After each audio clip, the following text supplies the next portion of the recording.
Hello and welcome to this week's episode of A Bazaar podcast. As per usual, you can find us on YouTube as well as on Apple Podcast, on Spotify, or via RSS feed for your podcast listening app of choice. Joining you today is me, MetallFenix.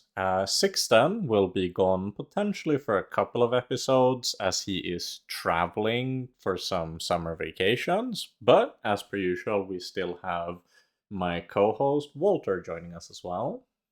This is Crusher Claw Walter.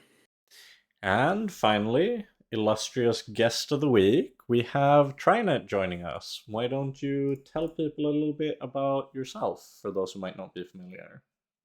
Yeah, hey, I am Trynet. I stream mostly the Bazaar on Twitch. I have a YouTube channel, and yeah, I've been playing a lot of the Bazaar lately.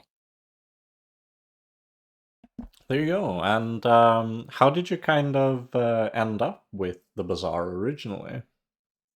So when I first started streaming, I was playing a card game called Gwent. It was a spin-off from The Witcher 3. They made it into a standalone card game. I played that for 3 or 4 years, and then I started getting burnt out on that, moved over to another auto battler, Storybook Brawl. And I played that for 2 years again until that eventually died an unfortunate death. Then there was about a year of not really knowing what to do. We played a bunch of variety for a couple years before settling on the Bazaar when it finally released into closed beta in October of last year. I'm actually not that familiar with Storybook Brawl. Is that the like LSV developed game, or he was one of the Yeah, LSV, developers? Matt Nass, Matt Okay, Place. okay. I thought that might be it. I wasn't 100% sure. Yeah, I think LSV came on after. Most of the development was Matt Place and Matt Nass. I Okay, think yeah, one other I'm person whose I'm name's very escaping me, familiar but with Matt Nass. Yeah. Um. Okay. Yeah. And what have you been playing this week? a little bit of everything. I try to play all the different characters on stream. Playing the same character over and over and again, it's a little bit repetitive. Yesterday we were doing Vanessa. It was a lot of Keg, a lot of Tortuga, a bit of Sharkray. I've been playing a lot of Dually this patch. I've been doing some different stuff than some other people. I know a lot of people are really on the scaling cores, like Ignition Core and Weaponized Core. I've still really been enjoying the core. I feel like there's a lot of different build paths you can take from the core that build out into much better late games than you have access to with the self-scaling cores. Between hydraulic press, nitrogen hammer, kinetic cannon, a few other like more fringe lines too that come up. I feel like the core just has so many options that you don't really brick that much, and even if you lose some of the mid game fights, you're still able to pick up those wins at the end. I've been trying to mess around with Mac and Pig, but having limited success there. Pig feels like every game is either some Silk game or some really scuffed weapons game, and then Mac, I think all of the Mac games that I've been doing well with have been some variant of toxin injector nonsense, but yeah. Yeah, no, I've I mean, been. I feel a little different about Pig, but that's okay. I think Pig is actually. I think you're right that you have to play Silk a lot, but Silk is super good. Silk is super strong. I feel like Silk just loses every early game, and until you find like the gold Silk to be strong in the mid game, unless you have like Crusher Claw plus Spike Shield, things just don't come together very well. Okay, I have a very good win rate on Silk. We'll have to hash it out because I'm have very consistent results with Silk, and I don't tend to lose the early game with it really. But That's interesting. I'm That's playing interesting. weapons. I'm like playing weapony starts with it. So like I'm Sure, I've tried playing. to do that too. It's just like I feel like all of Pig's early games are worse than the good early games on the other characters. Even when they're just like moderate rolling, you have to be high rolling to beat the moderate rolls, and your high rolls aren't as good as their high rolls. So while like you can sometimes escape the early game, in my experience, with like 3 wins by day 5 is like a happy result. There's just so many games that are complete disasters where you just run into Vanessa with a skill start, or Vanessa that took a bunch of weapons and just kills you in 6 or 7 seconds. Dualies with their weaponized cores on day 2, day 3. Yeah, I mean you can definitely. I would say even more. It's not so much the weapons Vanessa's I'm scared of. Like I think Robe carries a lot of early fights. I think it's more like poison stuff. Like it's more being countered by like you run into a random poison on day 2, like a enchanted catfish kind of thing. Sometimes Um, it depends. It depends. There's yeah, different lines that the other characters have for sure. Yeah, I really like so like for the mid game though, I've been having success using textiles as like the anti-Mac anti uh like tool for the silk board is really effective. There's definitely some tricks to kind of get you the adequate early wins that allow you to turn the corner. I mean, you're right that like you don't really go giga scaling until you have the gold silk. Um, but you could definitely there's plays to be made to win those earlier rounds for sure. Like I'm very I think the general consensus about Pig is so on the side of he's bad early game that it's like a self-fulfilling Uh, prophecy. Like oh no, no, people no! I think don't. Pig is bad late, early game, and mid game, and late game. But that's Okay, gotcha. Yeah, it's like a self-fulfilling prophecy where people give up the early game and then make a post on Reddit where their board is med kit and they're like, "Look, Pig is bad early." It's just like that doesn't you know what I mean? Like yeah, that yeah. isn't he's bad early. It's just you're not playing to try and win early. But I think if you It's do less play that to his early game is bad, and more everyone else is better. Like I think I still have like a 60% 10 win rate on Pig, but that's just so much worse than my like 80 plus on Dooley, my 80 plus on Vanessa. but that's like all patches though, right? That's like over many patches, right? No, no, no, this is specifically this patch. Oh, that's this patch. Okay, interesting. Okay. All right.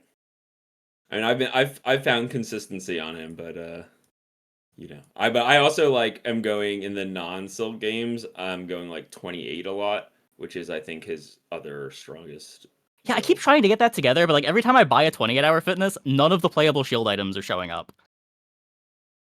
Yeah, I think you're right that it's hard to it's a hard build to get into in a sense. It's probably one of the most complicated builds in the game to actually assemble all of the constituent parts of and stack all the value and have like the best version. Um, but I feel like the reward you get is pretty like justified. Like basically The like the ceiling strength is of your nuts if you board. hit your enchant, Yeah, for yeah. sure. The strength of your board is there to justify all the hoops you have to go through. I mean you can still get like randomly eaten by dinos and lose that way, but it's quite strong late. And then Yeah, it still has I like the still slow start problem that a lot of big comps have too, right? Like you can start your yo-yo with a pen FT, I guess, for speed, but other than that, like what are you how are you yeah, starting fast? I mean you just go to Gasio and find holsters, right? That's what Okay, okay. I that's what I do. That sounds like Pig. No, that's about right. That's my experience. I mean, yeah, sure. I mean, I guess Pig does have. It sounds like a joke, but Pig has slightly more access to off-hero items because of shipment, and That's fair. there is like something to be said for the game is like the characters have like have their weaknesses, and part of being good at the game is using the off-hero items to solve those characters' weaknesses, right? Like that's to me that's like a task I am doing on every hero. Yeah, You know what I mean? Like that. I agree. It's just miserable when a lot of what the character needs to do relies on finding off class or monster drops. That's true, and Mac has that problem too, right?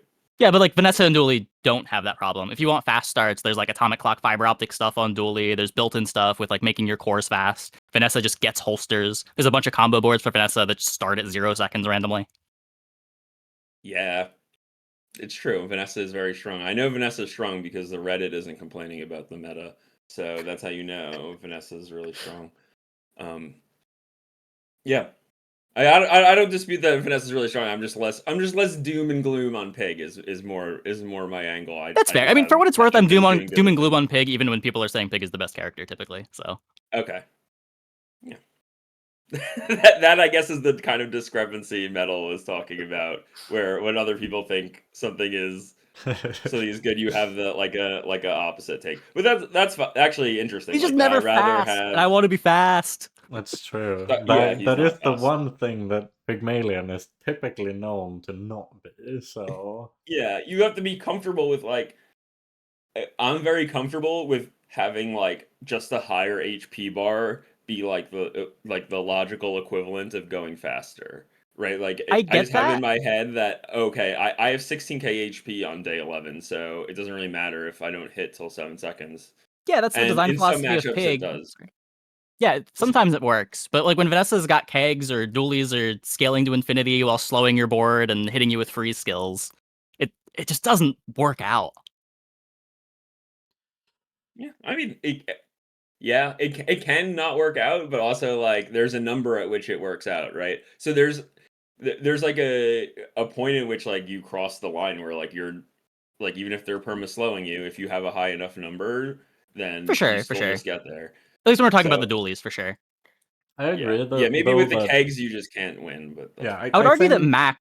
Sorry. No, go ahead. no, I was just gonna say I do think that out of all of the issues that a character can have, the one that tends to make it feel the worst to lose is when speed's the issue. Like whenever I lose because I don't go tall enough or I don't have enough health or whatever, I usually am like, okay, fair enough, we can work on fixing that. But when it's like, damn, I'm just too slow all the time, you can feel so like backed into a corner due to how Yeah, abstract like that there can was be to nothing you could solve. do. Yeah. Yeah. Yeah, I would also argue that like it's easier to get bigger than it is to get faster. So the character that has better Hmm. access Hmm. to being faster tends to be better. I'd agree to that. Yeah, I actually I do think I agree with that like in a vacuum, Yeah. but I also but it's also like it's always comes down to the numbers, right? Yeah, of Like course. Like the one patch where Mac just got insane scaling felt really bad for Pig because it didn't matter if you had 50k HP because Mac would do that in 10 yep. seconds.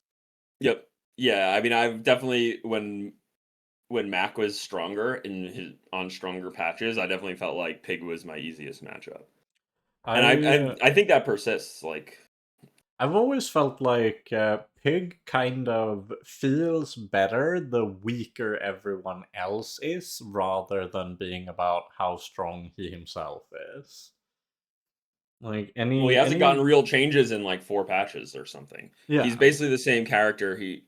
It's really been the other characters that have Hmm. moved around him. But whenever you're in Um, one of those like low patches where there's just been a slew of nerfs and we haven't really gotten any new stuff, that's usually when I see the pig players just pounce on it.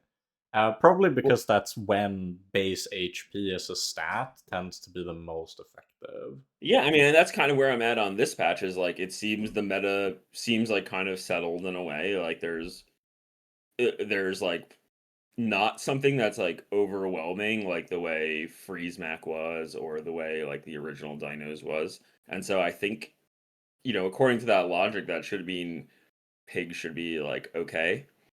Um, so that's it was a similar line of thinking that made me switch from Mac to Pig after the most recent set of nerfs because I just found Mac to be like worse early game than Pig, like worse days 1 and 2 than Oh, Pig. that's interesting. But then it was just because I felt like I was having to force relics, like having to Oh, force Sands of Time to win, and like to get 10 wins, and feeling like I had to go Femur and feeling like I had to go Sands of Time no matter what.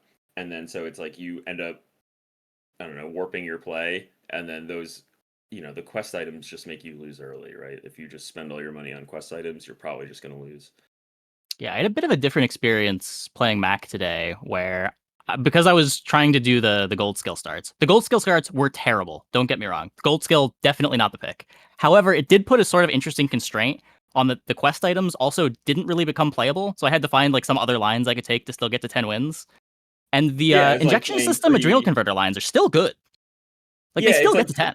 it's like playing pre patch, but you have the or sorry, playing pre pack, but you have all the pack cards in your pool diluting your pool.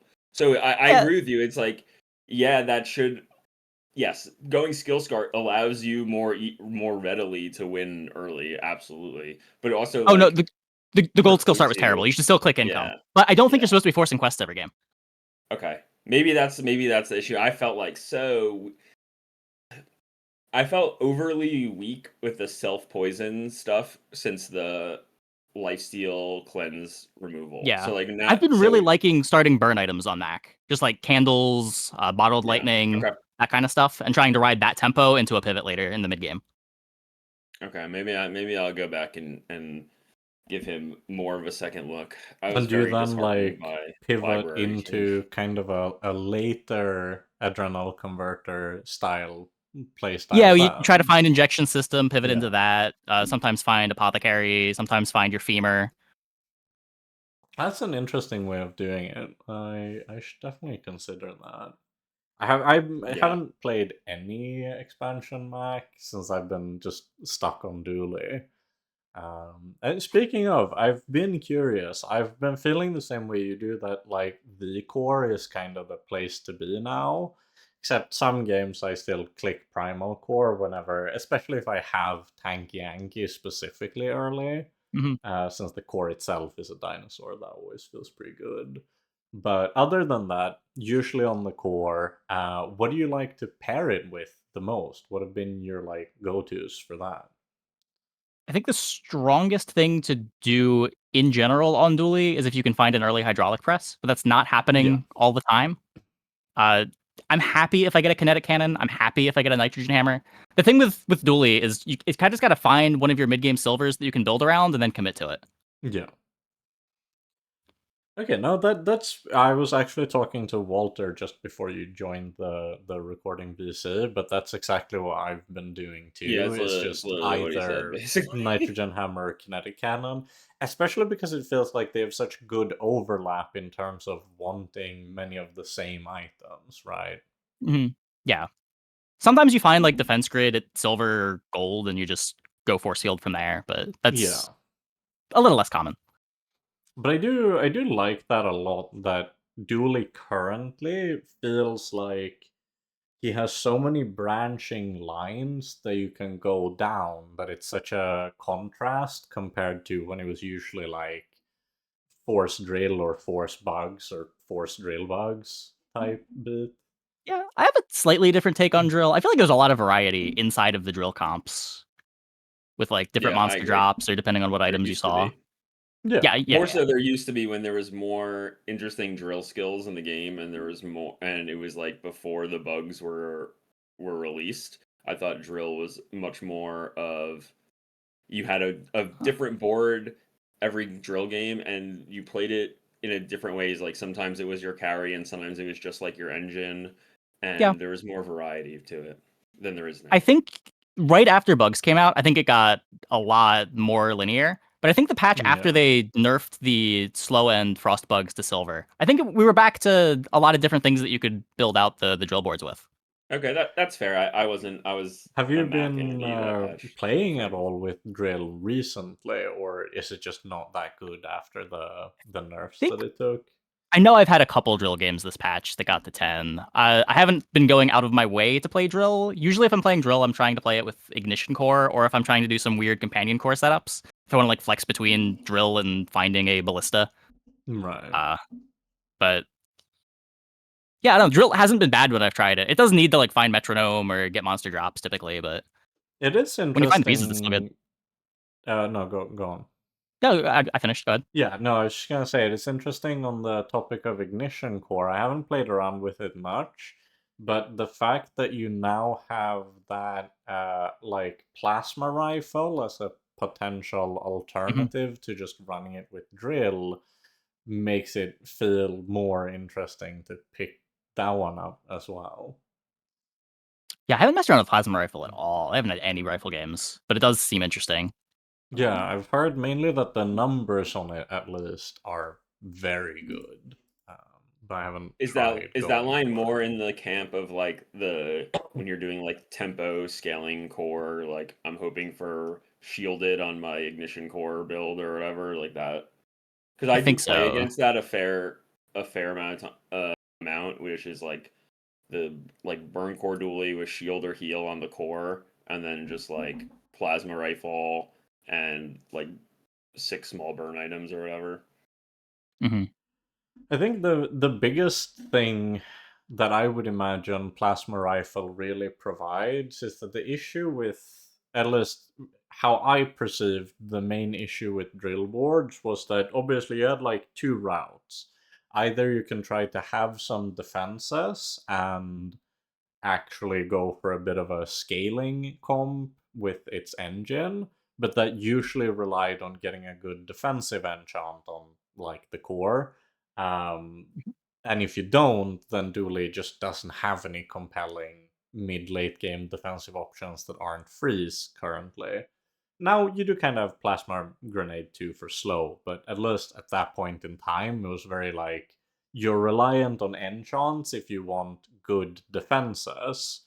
And if you want good scaling, then you gotta get skills that somehow scale the damage output of the drill, or something like a fiery drill, just something that means that when natural HP spikes, you can still keep up with the numbers, especially if you don't want to just fold to Pygmalion.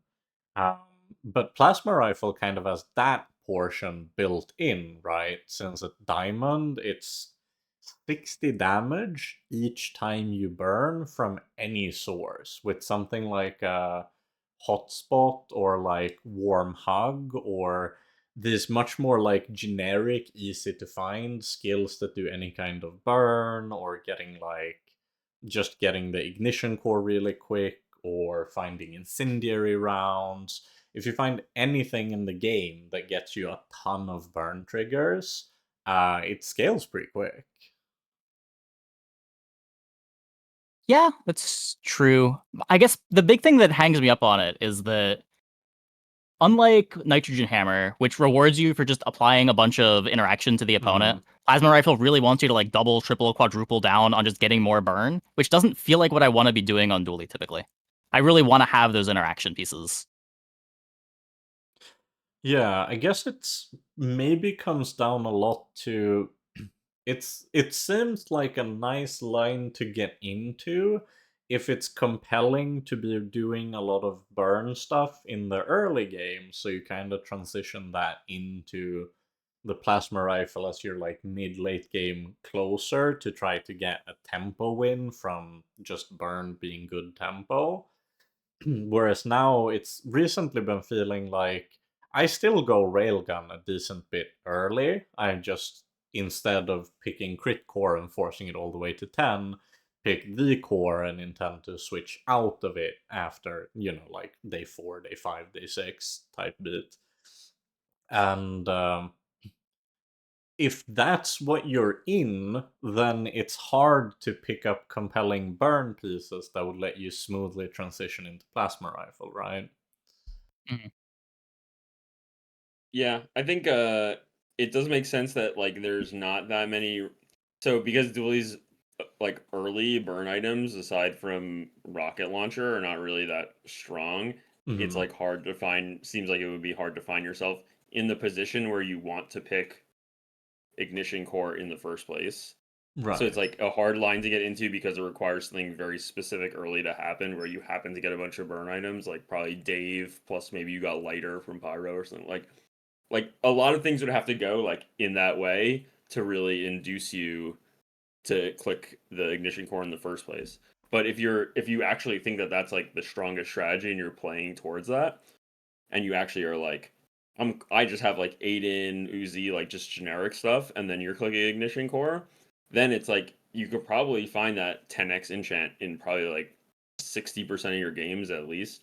Like the availability of like a specific type of enchant has gone way up. So you can way more reliably get obsidian. You can way more reliably get an enchant of a particular like type, either like a 10x or like a which will you call like the even scaling poison burn ones, or you could get like a status effect enchant, and you basically like can get them way more reliably than when you could when it was like artist, because especially for dually where you have like status effects enchants and 10x enchants like don't really ever go on the same item. It's so much better to just be able to like see it and choose, and it's like Yeah. that's so it's such a basically like everyone's enchantments are way more well placed than they were in previous patches. Hmm. So Mhm.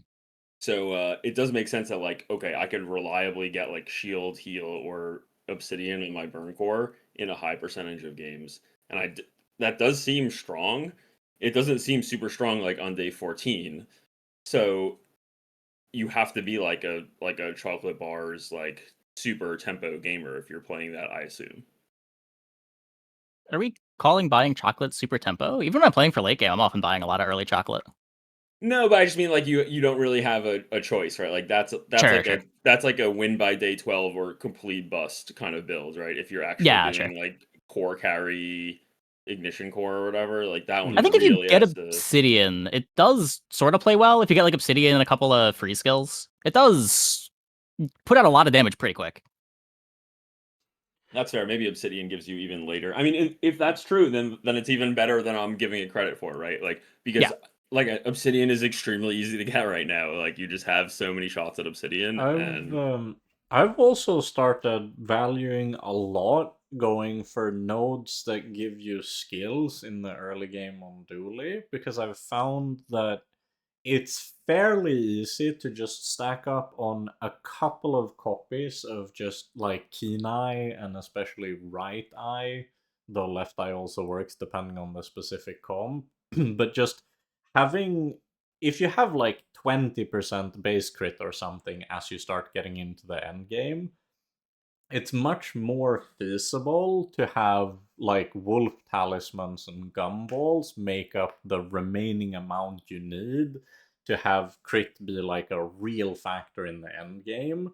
And especially with the new foreboding winds, I've found that that feels like one of the most like on almost any build on any character, if you get foreboding wins and you had crit, you win on day 15, pretty much. So if you hedge that contingency just a bit in the early game, I've been feeling like it's not that unlikely to hit it a decent amount of the time. Interesting. I was clicking on the skills a lot on Vanessa when I was playing Vanessa yesterday because I feel like there's a Mm, lot of hits to get like damage scaling, crit chance, as you were saying. All the random freeze skills are really good. There's just so many different ways that the skills can scale you on Vanessa, and the early game gold didn't feel as important. I'm not as desperate searching yeah. for silvers on Vanessa on day 4 or day 5 as I am on Dually. But I really liked on Vanessa. I could see it being good on Dually too. I just tend to value the gold a little bit more. Yeah, it's definitely not that like I don't go super out of my way, but if I've picked up like at least maybe two or so bronze crit skills in the early game, that alone gets you pretty far. Because I always feel Mhm. like it's when you're starting your crit from zero, when you hit like level 7, that's when it's pretty tough to actually get like real numbers before the end of the game. Yeah, you feel that especially on Vanessa's when you're trying to go like keg too. Like getting up to 100% crit can take a while. Right. So it's almost like now with Obsidian and Foreboding Winds, it's almost as if I treat all of the comps on Dooley similar to how I would keg on Vanessa, with the Hmm. exception of Hydraulic Press, and that's of course why I agree with you. That's the most premium feeling comp on Dooley, especially with Saddle from the expansion, because it's so reliable to just know that without anything extra, you will probably deal enough damage to not need to worry about things in general. It also just has so much tech space. Like there's no Yeah. other dually board that can just see, okay, I'm fighting a pig. I have 3 slots on my board. Let me throw in this dually scarf because why not? Hmm.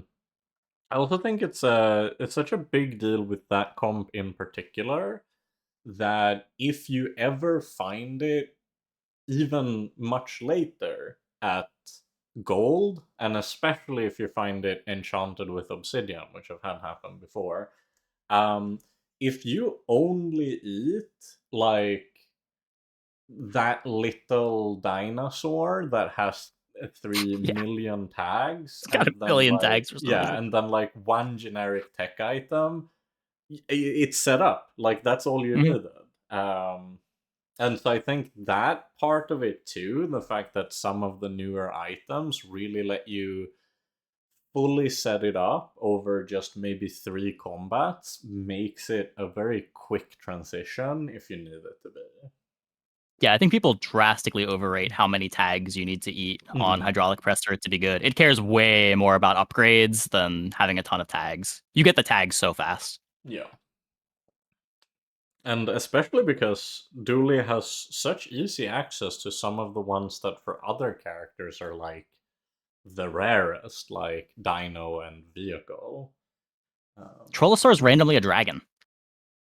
Oh, I haven't Yeah, thought and about that. Ray. That's a good one to keep in mind. Yeah. It's also funny because it means that if you're ever on a dinosaur board, it's so easy to transition because the dinosaur board wants to have Sawyer, a lot of the time has Troll, and a lot of the time has the saddle as well. So Mhm. it's just like, oh wow, I have all of the pieces. I wonder what I could possibly do with this. Yeah, you eat your previous build to make your next one. It makes sense. Yeah, it's pretty good. I feel like you're not It's like usually going to have a saddle dinosaur setup and you want to pivot into hydraulic press, but I I feel like think by the time you've had saddle, it's a little late for the pivot.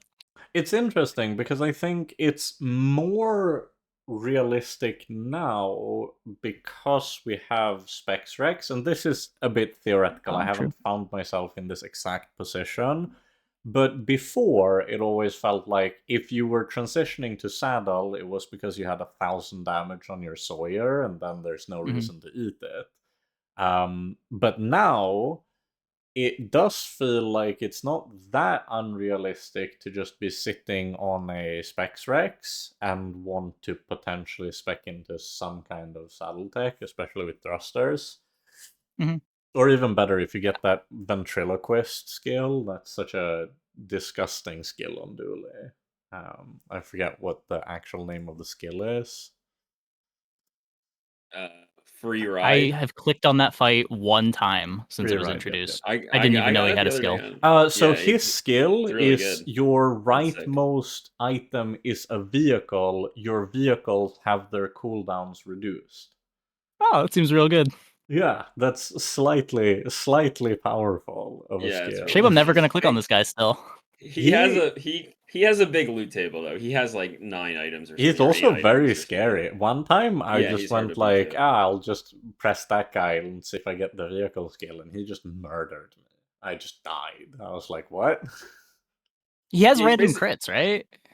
yeah, he Yeah. does. Yeah. He's basically as hard as Boreor was before before they changed it, Hmm. before they removed the shoe blade.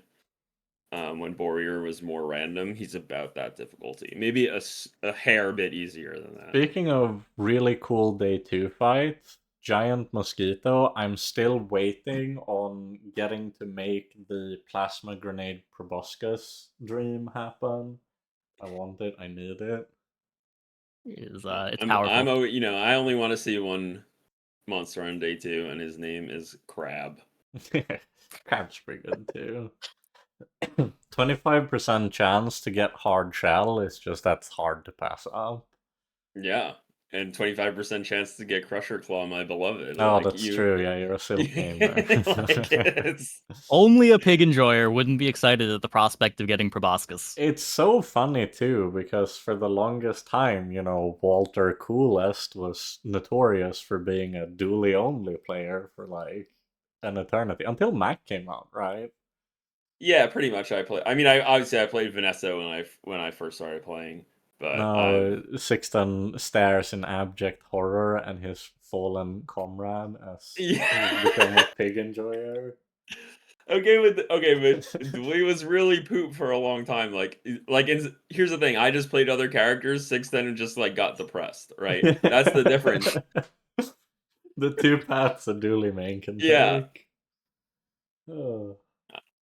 No, but yeah, actually though, plasma grenade. I know Trynet, you're the one who kind of trained pilled me. Now I always press Kyber drone, no matter what. I have to believe in the dream. Have you been playing that any on Dually, or is it still mostly on Vanessa with like shot glasses and shenanigans? I think I've had one game where I got together a trained board with weapons. Uh I think one time I got trained, it just ended up being a kinetic cannon game. One time it was Mm, trained, it ended up being a nitrogen hammer game. It just doesn't. The pieces don't really fall into place as well as you'd hope. It's a lot easier to right. get it all together on Vanessa. That does track. I've definitely though I've been enjoying the new version of Plasma Grenade a lot. Hmm. Especially because one of my favorite things, and this is the same for shot glasses on Vanessa. I really love items that feel like they become so different when you get the curio stuff to increase their base values. I liked it a lot more before Curio got diluted. It just feels so hard to find the Curio buffs anymore. Really, I have at least if I'm looking for slow, I've found it to still be pretty Slow is consistent, definitely a lot consistent. easier to find than Haste, Yeah. yeah. No, I here's still I feel like you agree miss it with. half the time, at About least. half the time sounds right, yeah. I guess we But also I I used to mean, play they more had boards to that were add using more. that wanted like They both command, types of yeah. buffs. they had Yeah. to add more stuff to Curio to replace the. I think the odds are close to the same as it's always been because they Yeah, I had don't to think it's add that more different stuff since to replace Feather the and CDR. Wing, Yeah, yeah, they got removed. Well, I think it changed back in like December. There was a okay, bunch that of might. new stuff added to Curio's pool. What would they have Yeah, added back yes. then? I felt like a No, they bunch definitely of like did. They added a bunch of the I was that back oh, when like what, Bar of Gold got added and stuff. yeah, bar yeah, gold. yeah. Yeah, I remember I think now. there's another one of the apparel pieces was added at that point. Hmm. Um, It's now Maybe I usually after moving especially the feathers, it's the same. Yeah, I don't know. yeah.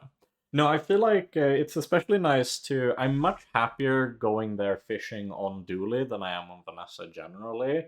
Because on Dooley in the early game, I probably have a core, assuming it's past day two. And even if I don't have a core, a lot of the time I have the pulse rifle. And Hmm.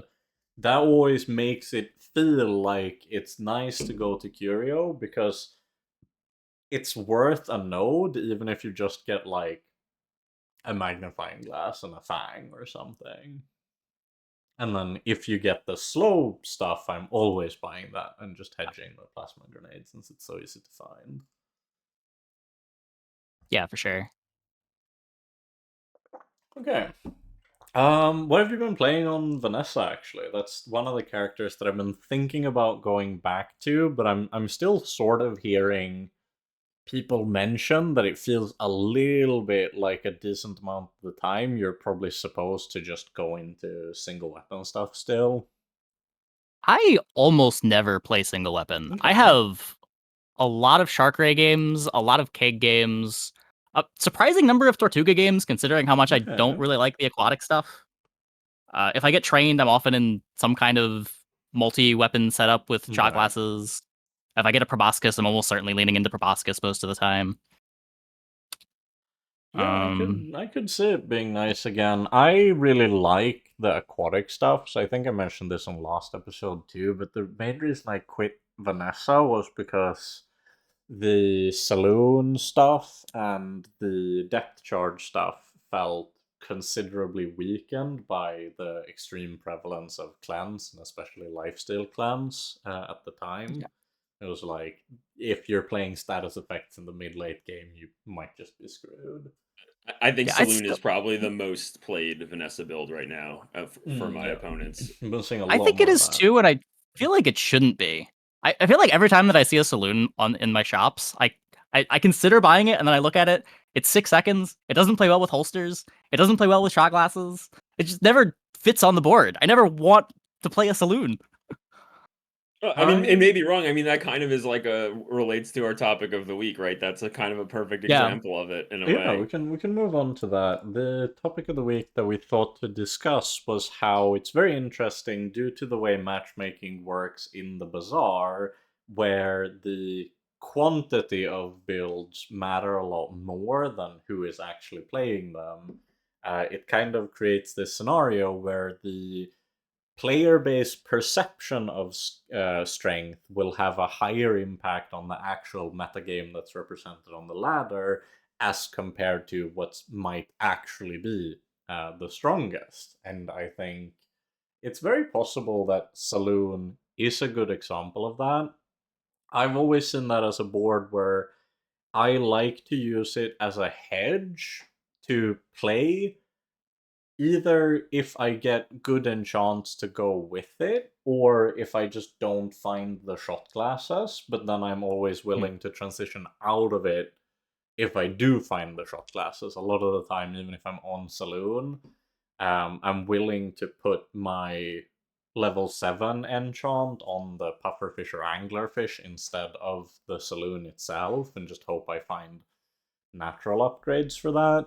But I do agree that I've been seeing a lot of people just play kind of naked Saloon boards, and oftentimes feel like they're very easy to beat when they Yeah. do. Like, to me, the strongest thing about Vanessa is Vanessa has easy access to the fastest starts in the game.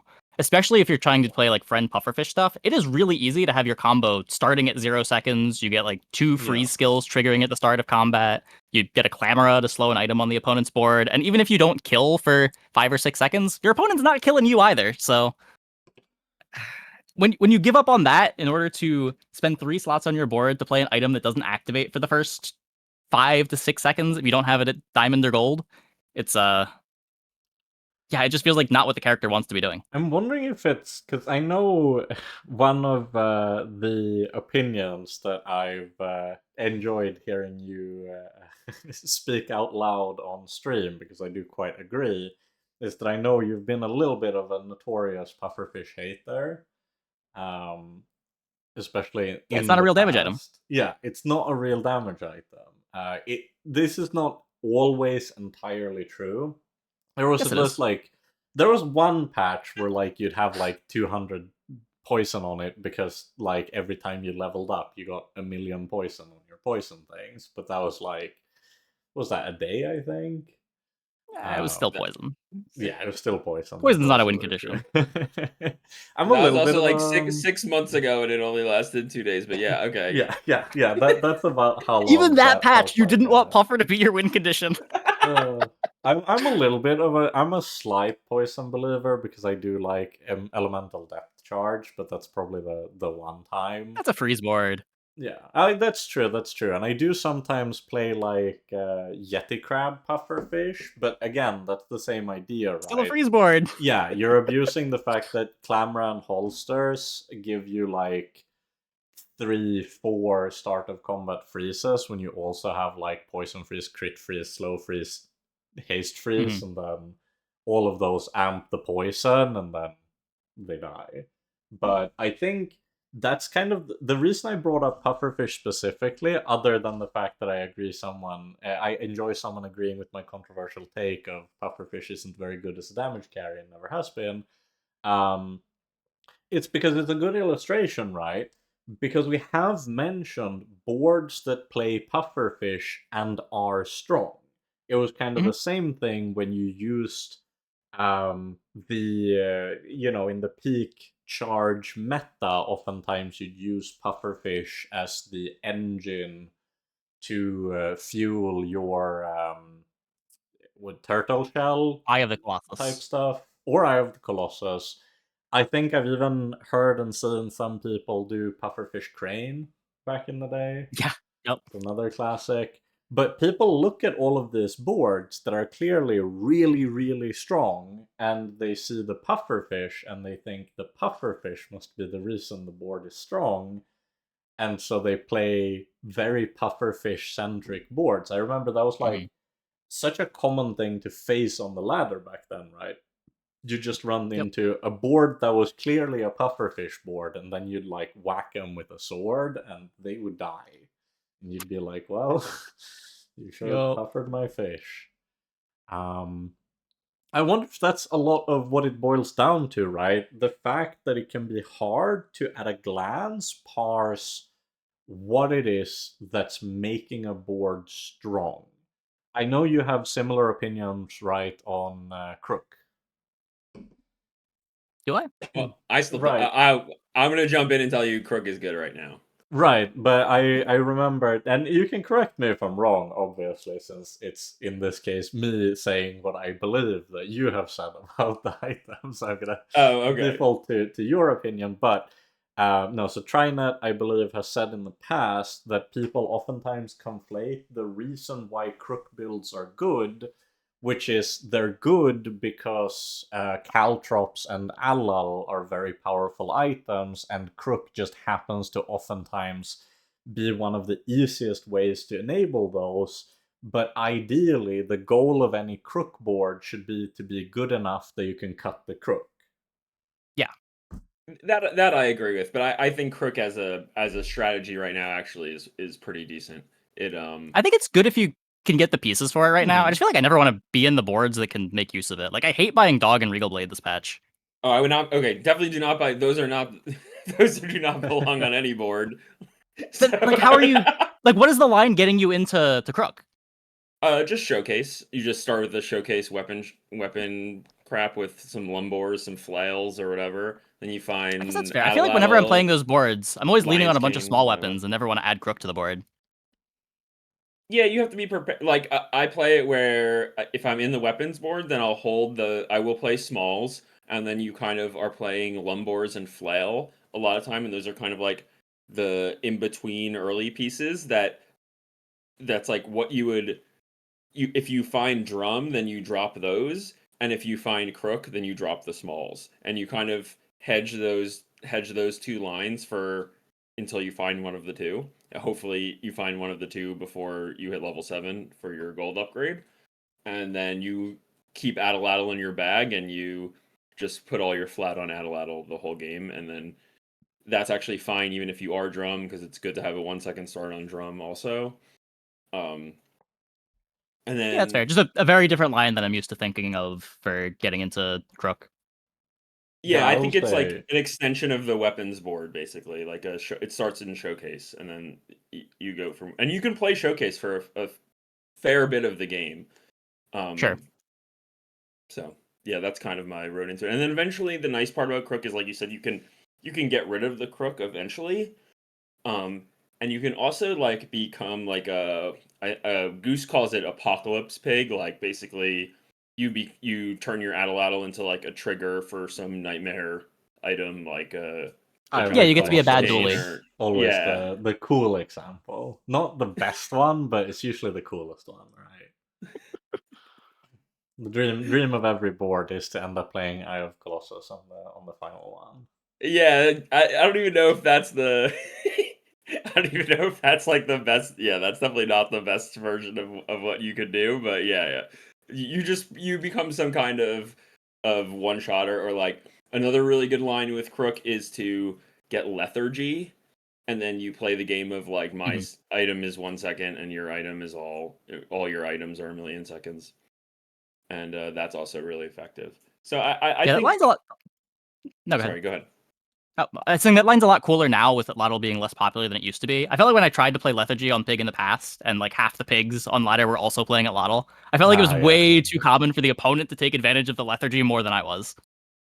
Okay, that's fair. It's definitely. I mean, you're not going to face Alilotl all that Yeah. often, so I think It's been very interesting, and I wonder if this is exactly due to the topic that we're discussing, but I find that it's almost as if Adaladdle has gotten largely forgotten. because they Um, nerf the crap out of the enchants. yeah. So heavy and turbo are way worse, but Mhm. so like the your it as a disruption engine by itself is not really as attractive. Mm. You need the other part of it, either the apocalypse part or the lethargy, um, for it And to it's a be really good shout out really as strong. I well think. that I think a lot of people don't think about. But if you do get the expedition ticket and you get one of the cool relics at the end that care about you using other relics, Alal is a relic as well. Yep. Ooh. Yeah. That is a definitely a worthwhile interaction, especially if you have like burn enchant or whatever. Like there's actually there's definitely some cool stuff you could do with it. It's kind of cute with like Komat's skill as well, or Mhm. especially her Comat's skill is Lethargy Conduit. so strong if you can use it. It's unbelievable if you could use it. Yeah. It's But super her good. her like large relic, that means that whenever you use relics, your items gain crit, and when you crit, your relics charge. You can make Adlal go infinite on that one, which Yeah, I that's an angle as I well. have yet You to could also face do it, null but it would frost. be very You funny could to also do like see. null frost snowmobile stuff. Ooh, interesting one. I have not considered that If you get one. that one, yeah, I that have one's played also some quite No strong. Frost Nitrogen Hammer, but I haven't done it with Snowmobile. Probably on Yeah, null account of frost also not. shielded snowmobile goes absolutely crazy. It's Oh, yeah, there's some goofy stuff. Do you have any other comps in mind that you think historically people have like either underrated or misunderstood the reason why they're powerful to begin with? I mean, I think Ooh. it's not even that necessarily people are misunderstanding. Is I think it's a lot of times an item is good for a period of time, and then it gets nerfed, and then people are still overvaluing it. I think this was the case with Water Wheel. I think this is the case. What's a what's another one? I think it's actually the case with like Carpet right now. Like, I don't think that I play against Carpet a lot, and I don't think that Carpet is a particularly dominant mid game strategy the way it was in previous Mhm. patches. Um, so I think that it's like some of it is like residual. Like, people get into the habit of picking cards because they're strong, and then the card either gets nerfed or is not as strong because of contextual reasons. Like, Carpet is not as strong because, well, a couple things. One is your access to crit is diluted, and the other thing is the lifesteal change. So cards fluctuate in power, and then people are still picking them based on their past power. But that's like, for anyone who's not like playing tons of games and is super keeping up with the metagame, that's so hard to like know. Like, it's hard to know that like Water Wheel is weaker now because of all these reasons about the other cards, and this got nerfed and that got nerfed. Like, it's very difficult for someone who's not like deeply thinking about the stuff all the time to keep up with that kind of thing. And so a card like Sea Dog Saloon, I think that, you trying to, like, you're seeing it from the perspective of like a super good Vanessa player who is highly valuing Vanessa's fast start, right? Because Mhm. that's like a way of thinking about the game that's more advanced, right? That's Sure. less, you're thinking about it beyond just like, I have Sea Dog Saloon and friends, I have synergy or whatever. Like, that's Mhm.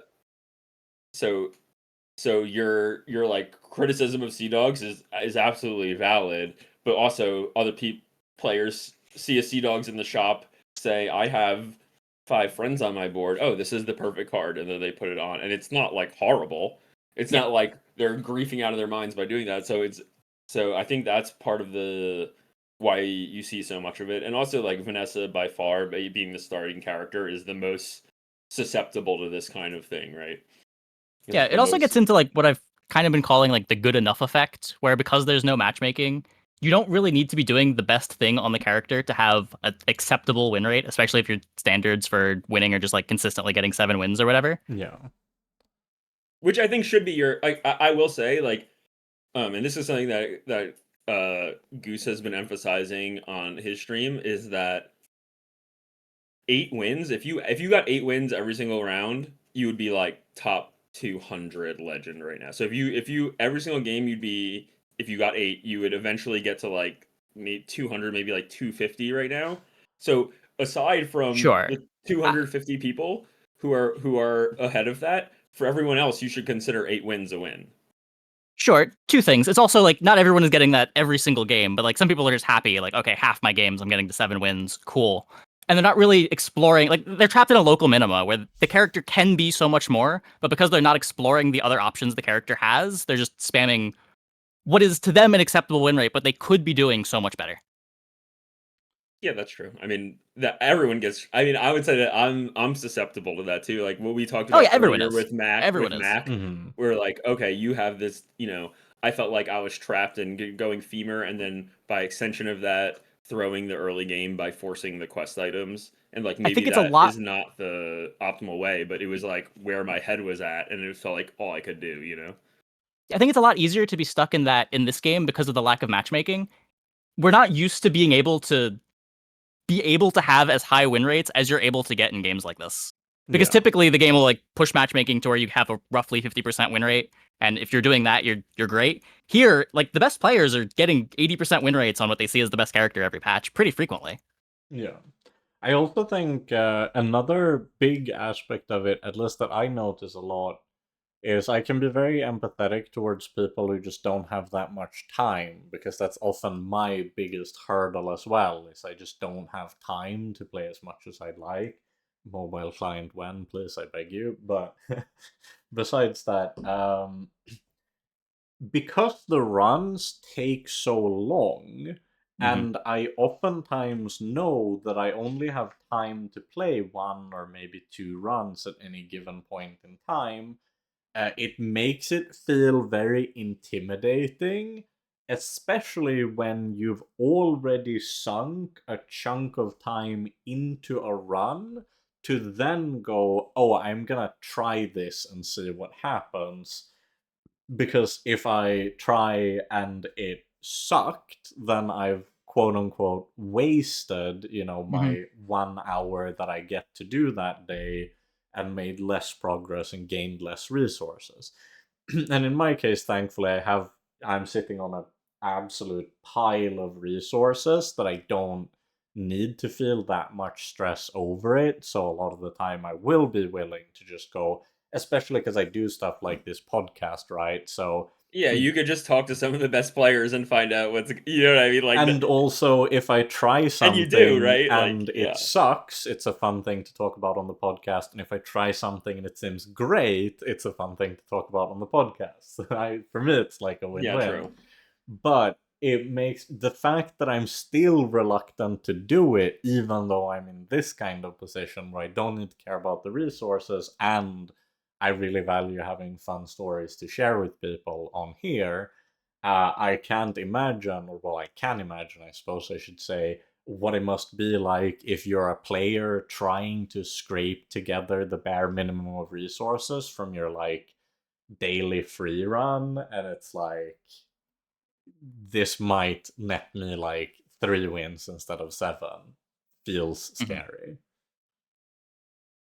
Yeah, I mean, if you're scrambling for gems and chests and you're in that headspace, I definitely understand the impulse to stick with what you know, because it's like, yeah, of course it's like, for example, I played Pig for, I don't know, let's see, I started playing Pig more seriously about 2 3 patches ago, and then I switched back to Mac, and then I switched back to Pig again.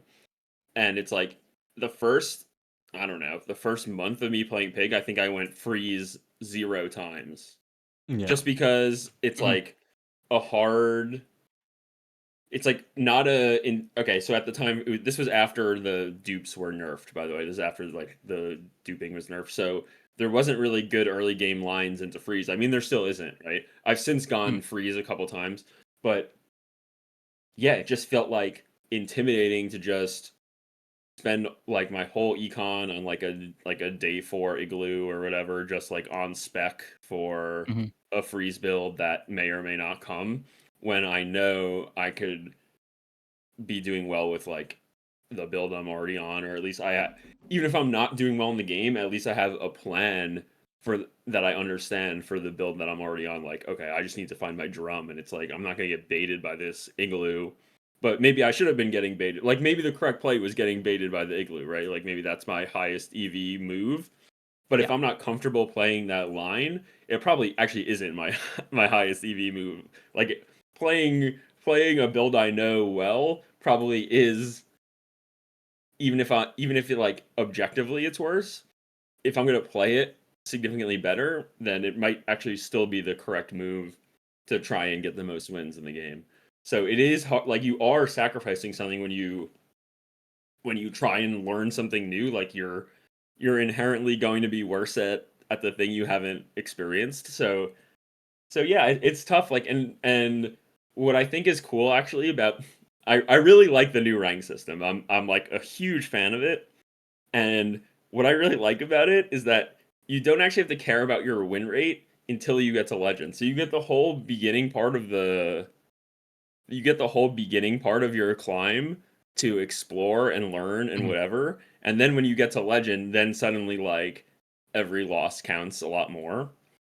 And I like that. I feel like okay, I get to like the the season or whatever is like the landscape, and you spend the first week or so, 2 weeks, whatever, climbing to legend, exploring the landscape, and then you pick a mountain you like and you try to climb that mountain as high as you can, right? And Yeah. obviously, like you're a streamer, and I think that you have a different incentive, right? Like to display a variety of builds and whatever and be entertaining. I don't have any of that, right? Mhm. I'm just sitting playing alone and I'm just trying to like win, right? So for me, I really like the idea of like exploring the landscape, picking a mountain I like and then climbing that mountain as high as possible, and then like when there's a new season, there's a brand new landscape and I can just do that again. And I think It's that that's really nice setup they actually came up with. I think it's extra interesting that um just the fact that that ends up kind of mimicking what the ladder looks like in a lot of non-asynchronous PvP card games. It's very common. Hearthstone, for example, is one that I still follow quite a lot. It's the same thing. Nobody cares about rank early in the season because during the climb it doesn't really matter, and even when you get to legend, it's not gonna matter until you're late enough in the season that whatever rank you hit, you're gonna try to actually hold for your finish. And Mhm. so it's not taken very seriously for a long time, and then towards the end, people really hone in and focus and try to perfect a deck to a very high degree. So it's just fun to see that mirrored through a different system in a very different kind of game. But it's like, people will always want to compete no matter where they are. I think that's what it really boils down to. It's yeah, it's fun. It's fun to see that, honestly. Yeah, I think the new ranked systems definitely improvement on the previous one that just rewarded playtime. Yeah, But yeah, I'm not saying it's perfect, and maybe we'll find that there will be like camping issues towards the ends of the season once people get better at min-maxing the way the math works. Like there is a thing going on with it where like right now, if you're super high rank and you go on like a 10 win streak or something, you probably should just not play games anymore for the rest of the season. yeah. I mean, the easiest solution to that is just use peak rank, right, to determine leaderboard position. Yeah, Yeah. maybe they could do that, but that's not how it Yeah, currently yeah. I'm just works. saying, So like, if yeah. that is a problem, it's an easy problem to fix. I think honestly just resetting every month is enough of a fix for that Yeah, it that might be. maybe it No, I won't matter. I don't think you want to discourage people from playing the game at any point, and the current system of looking at current rank rather than peak rank does sort of do that. Though at the same Yeah, time, like that's ranks true. don't mean anything, so maybe it doesn't matter at all. Who knows?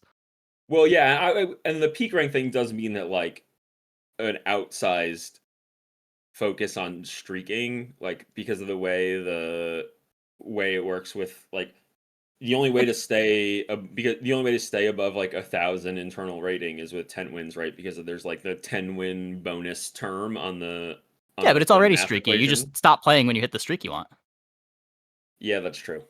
Yeah, maybe maybe that's kind of inherent to the way their math is, Yeah, but uh like this yeah, way you get to keep it's still playing. such a huge improvement of the over the it's just such a Yeah, for huge sure, improvement for over sure. the previous systems, over both of the previous systems, I guess I should say. Yeah, I think the fun thing too is I'll go ahead and let's see, who was it? Oh, Discord's doing the annoying thing where it's like truncating uh usernames. Let me You see. got to turn off streamer mode. Yeah, it's not giving me that. Where do you turn off streamer mode if you don't have it pop up automatically? You go into your user settings, and then there should be a streamer mode There's thing under streamer app mode settings. disable. Okay, there. Yes, okay. I just had to double check because this current system is actually a suggestion made from a community member. It's credit to Qster. Qstra? Yeah, I don't. Stray. Yeah. No, Qstra, yeah. he's a regular in Raw Rush's Yep. chat. Because Yeah, he used to be a I very high ranked player under the first rank system, I yeah, and I believe. remember originally I was debating this system with them because they posted as a suggestion in just Rarish general chat in his or Bazaar discussion chat in his server. And they talked me through kind of like how it was a fairly well thought out, at least better than the current system type solution. They went to the official Discord. They suggested it as in one of the suggestion threads. The devs saw it and read it and decided to implement that system. And I think it's really cool. Both credit to Qster for thinking of that system and making the suggestion, and to the devs for then reading that suggestion and going like, hey, that's a good idea, we'll go ahead and implement that. I think it's so cool to see that type of community engagement, especially in a live service game. And Yeah, I mean, I especially, think yeah. the system is like it's a normalization function, right? Hmm. That's what we all wanted this whole time. Like in a way, it was always like what everyone was dancing around is that they wanted something to enforce a bell curve on the Yeah. rankings, right? That's ultimately what this system does in a way. It's what elo system would have done if it wasn't filled with concedes and exploits and whatever. Like the original system Hmm. like could have been tweaked to work, I think, to produce something similar to this. It's just that they kind of poisoned the well with it in with elo because of the concede meta. Like those problems could have been solved. I I think the original system was flawed from the beginning with it caring about how many losses you got in a run. I Yeah. don't think that's Well, healthy given the type yeah, of game it is. it needed to be uh it needed to be brought in line with the prestige. So elo has something called the k factor value, which is like Mhm. the which if you know from chess is like it Yeah, determines the I'm familiar value with of the the match. systems. Okay. Yeah, so if you had the k factor value scaling with the day, then that would have kind of solved the like I lost day 1 to a bronze player, I lose a million points kind of Well, no, I think issue, that's but still bad. It shouldn't matter how many cuz losses it you're picking up over the course of the run. It should just matter how many wins you got. I think the first system was sort of flawed from the beginning because it cared about individual combats rather than the overall outcome of the run. well, I'm okay. Like I was okay with measuring caring about individual combats in the sense that like as long as it was scaling with like the in-game incentive. So like the in-game incentive is to not lose all your prestige, right? So Yeah, I think if you brought those two things in line, that would have been another way to make it feel like it's fair and you're getting rewarded because obviously like day 1 is the quote unquote least skill intensive day. yeah, Like of day course. 1 should be the most random and the later days should be the least random, even though maybe that's not actually true. But uh so I would think that the you could bring the incentives in line that way. This way is very much like yeah, it's focused on like the 10 win as the or like Yeah, I getting your didn't wins like that only there was a as the significant. Sorry. sorry, you know, go ahead. I was I cutting you didn't off. like that there was a significant difference between a game where you go 10-0 and a game where you go 10-3. Because the goal of the game isn't to win with as few losses as possible; it's just to get to 10 wins. I think that it's misaligned there. Yeah, yeah. I agree with you. The original system was misaligned, and that's why I was saying like the using the K factor value to realign the prestige with the ratings would be the Sure. idea. But this way is good too. Like I said, I'm like 95% happy with it. I think that there is the potential for camping, but we haven't really seen it yet, so it's whatever. Yeah, it And feels like one of those things where like you should probably only really need to care about camping if there are incentives tied to it. Like Mhm. yeah, that's true. especially valuable incentives. Until there's a reason to be rank 1, Yeah. it doesn't really matter at all, right? Because right now you get nothing, right? You get you get to put in your stream title that you're the rank 1 player, basically. That's your reward. And I don't know, maybe that is worth something. Maybe that actually does have like a monetary It's worth value. something, but like not enough to incentivize camping, right? Because you're a Yeah, well, because then you streamer. can't stream it Yeah. anyway. It's a complete catch-22. So right now, if you're not a streamer, yeah, there's very little incentive to be rank 1. Yeah. Although I'd love to see like prizes or something. The prizes don't. I think I said this before on the podcast. The prizes do not have to be good to make people sweat for their life to Oh, get for them. sure, yeah. I hope that when they implement the kind of like leaderboard system, I hope we see some cool stuff with that because I think there are a lot of things that you could measure, almost like how there are different categories in speedrunning. But it'd be like cool to have stuff like, who has the highest win rate on a given character in a given patch, but of course you'd need to figure out some way to make it also care about quantity, to not just be like, I played one ranked game of Pygmalion and now I have the highest win rate Yeah, or there'd have whatever. to be a minimum, but that's fine. Yeah. They could easily do that. Those are Yeah. all solvable problems. And just like stuff like that. I just want to see more things that people who don't care about resources anymore can get excited over. I think that's very healthy for the game and for engagement and fun mainly. But yeah, before we move on to kind of the general state of the meta, I do want to loop it back to just mostly because I am curious. What builds do you guys think have been the most underrated or overrated? Maybe throughout the game, but also just kind of in recent times, just for fun. I think the most underrated item in the game. Okay, there's two answers to this. The most underrated item in the game, I think, has historically been holsters. I think holsters has been one of, if not the best item in the game, basically since the start of closed beta, I think and people don't play it enough. a lot of people have started catching on to that Yeah, due to how many good players like Rarish or Ragnar or even myself are absolute like holster We've been saying holsters fiends. was one of the best items in the game on this podcast for quite some time. Like like Yeah. I think a lot. I think yes, you're right in terms of the general population of yeah. underrating holsters. I think I think a lot of Yeah, I still stronger agree players have that. been aware for quite some But I time do now. agree that it's still the main thing, right? Is that we only have so much reach, so much of the Mhm. bulk of the player base still to this day. It's so rare. Like, I should be so much more scared of late game Vanessa than I actually need to Yep. be in practice. Especially because people have like stopped running Clamor after they nerfed it. And it's like, okay, I mean, I'm not gonna complain. Yeah. And my other answer there would be I think interaction on Dually has historically been hugely underrated. Right. The patch right before they buffed like Monitor Lizard and Beta Ray, I'm pretty sure Dually was the best character that patch, but people did not respect how strong Cool LEDs and Beta Ray Hmm. was before it got buffed. Yeah, And this cool has LEDs continued used to be on basically unbelievable. Cool forever. LEDs was maybe the best item in the game at one point. It's Yeah, it To was the the best crazy. item in the game. Yeah. yeah, I think And then they buffed Beta Ray, and then Beta Ray was the best item in the game, and Cool LEDs was the second best item in the game.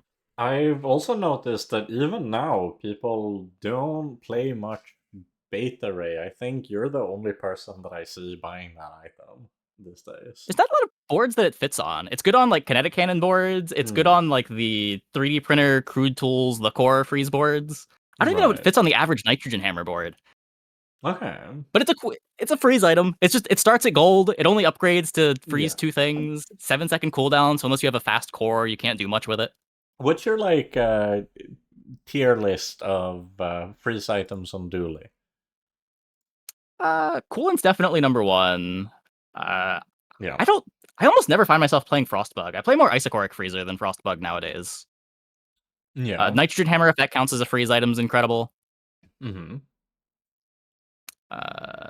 Beta Ray's good if you get it to Diamond. You just can never get it to Diamond because other things are hungry for the upgrades. Right.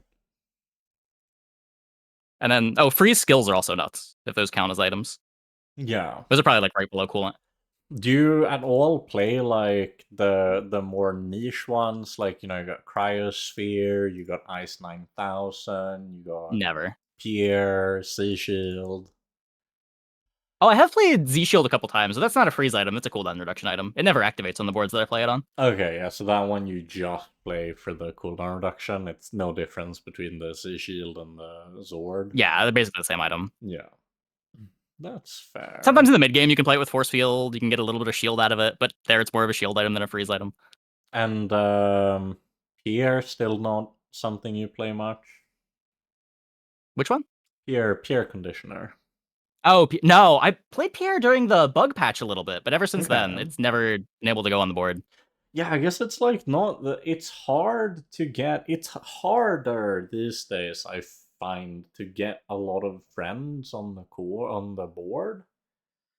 It's also like I can play Pierre or I can play two smalls, and I just want to play two smalls most of the time. Have you ever played? I've been like thinking this up in my head, and I have not actually ended up playing it at all. It moves over to State of the Meta, but like Dualtron mainframe kinetic cannon. I have not. Is that better than playing two smalls? What board wants to do that? Right. Well, so the thing is, right, if you play. Yeah, I don't know. It's probably not better than two smalls. It was just one of those things that I thought of because it's kind of a Like, it gives little haste bit to the kinetic cannon, interesting. right? Yeah, so it'll haste the kinetic cannon and charge the core double. Oh, like you could just play battery and an interaction item. Yeah, you usually would just end up with something like that. Yeah, it's also I like think one of those Dualtron- items that it starts at gold, but it's not playable until diamond, and the comp's just already so upgrade hungry Right, that when you ever right. buying it. Yeah, I was Yeah, about to say, I I've think always Dualtron been. mainframe is a really cool card. I actually really like the design Yeah. of that card. It's Yeah. such a powerful effect, but due to the way the game plays in practice, it's so hard to end up with it on your board. Yeah, a charging station's sort of the same way. Like, charging station's sweet when it works, Right, but yeah. again, it's a gold item that you need to get to diamond, and if you're playing core, you want to get your core to diamond too, The so one just like, thing when are you buying I'm it? sort of willing to play charging station in is before at least, when Monosaur was still silver, I Mhm. was somewhat willing to put the charging station on Dino boards to just treat it as like shitty Pendulum if Pendulum doesn't feel like dropping from Lord of the Wastes. Yeah. That's fair. That's probably a sign that those original dinos were OP. If you're like that, like unironically, right? Like if you're I mean, willing I've used to, it to if you're charge, like, willing to, coolant before, too. I think it's mainly okay, it well, was coolant's more of okay an too. issue of the original dinos were or they still are, to be honest. The main tricky thing about dinos is to figure out how to transition it from a mid-range board into a late game like combo centric board if you end up losing a few games too many and have to intend to take it to like 13 14, because the dinos base are just too slow. So it pretty much boils down to figuring out, okay, I have Sawyer, how do I make Sawyer do something that's kind of broken? And if his base damage is low, usually that meant finding a way to make Sawyer activate Trollosaur, which is generally gonna be fiber optics or charging station if you don't find a pendulum. And Yeah, that's kind fair. of I feel like the Dino Dually comp has two pretty distinct problems. The first one is the commit point is usually before you know if you're going to get offered any of the like pivotal silver items. Yeah.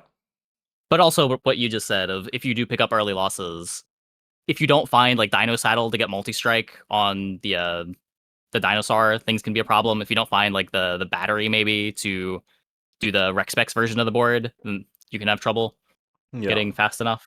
But I feel like the bigger problem is just how early the commit point is, and if you commit to it and then don't find exactly Rex Specs or Dianosaur, which aren't the hardest things to find, but they still start at silver, and even though they I have the friend tag, there are going to be games will where you just have junk. mention that I do think two additional things are true. One is that you can also pivot to the hydraulic press, which means you have like a Mhm. third possible hit that you just need to hit before 7, which I That's fair. think does bring down the risk a fair bit.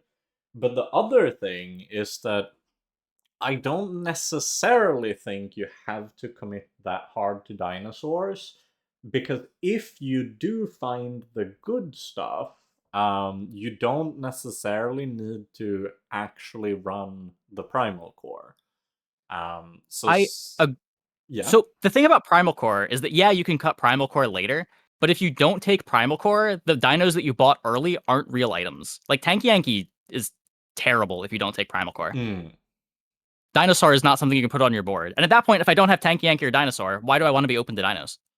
So I think it's like one of those things where if I have um Tank Yankee and I don't feel confident enough in picking Primal Core. Realistically, a lot of the time, if I have Angie, I just press Primal Core because I have so far not found that I have issues hitting one of the 3 possible Mhm. silvers that give you direction.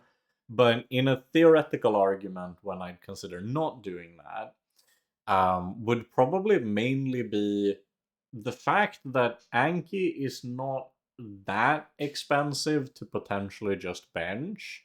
And if you find Diana or Specs, then you don't need to have had the Primal Core.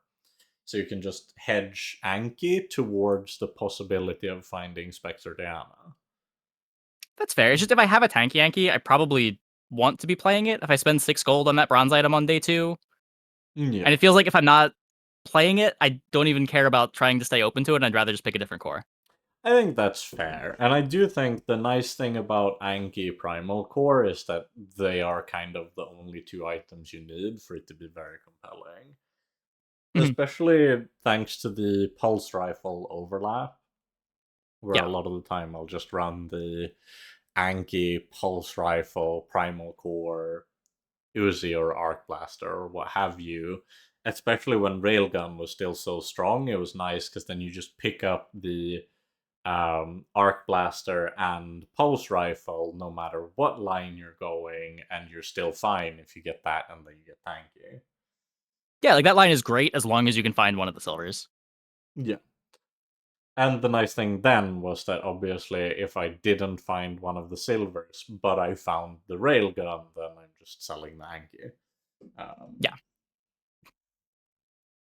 Yeah, no, it's interesting. I'm so curious. I'm like dying of curiosity due to the fact that the Primal Core has such synergy with relics. I wonder if we're just gonna see like a big dually relic pack, and if the intention is kind of that this way they've added in one core, but that went with 2 separate Mhm. expansions.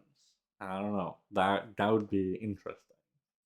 Yeah, that's what I would expect. I don't think there's another archetype that needs to be fleshed out on Dually, so I imagine the next thing would be trying to find stuff that has a little bit more overlap. They wouldn't do Yeah. another explicitly Dino expansion, but I wouldn't be surprised if Dually's next expansion is like half relics. Yeah. Or if they do even more of a curveball and they have like a completely unrelated expansion for next expansion, and then one more expansion later, they go, haha, relics. Yeah, well, Sure. in that case, you'd be waiting probably 4 months, right? Because I'm pretty sure the next one is going to be Pig Vanessa, and Yeah, then Mhm. and it's not that's going to be. exactly that's why I'm dying of curiosity, because we Yeah, it's going to won't be. You know might be for waiting 4 for a months. while. Yeah. You might be waiting for a while. I expect to be waiting for a while, and I know Okay. that Toby guy, he's up to mischief. I can sense it. Yeah, he's up to nerfing all the items I like. What the hell? Egg? Yeah, I wonder. Library? I wonder what that could possibly be caused by. Yeah. Well, I said egg OP, and he nerfed it the next week, and then That's true. blamed it on the bug of people. Wait. They nerfed it. They buffed it. There's no more bug. It's great. What do you? Yeah, I guess it's all a matter of It perspective. used to give you golden dog on day one. What do you mean? Walter it was a bit of golden puppy gold mill. dog. No, it would give you nothing. enjoyer. You would sell it, and you wouldn't even get an item. Yeah, if that was called user error, for people who did not understand that all you have to do is open up 3 spaces in your bag. No other item works this way.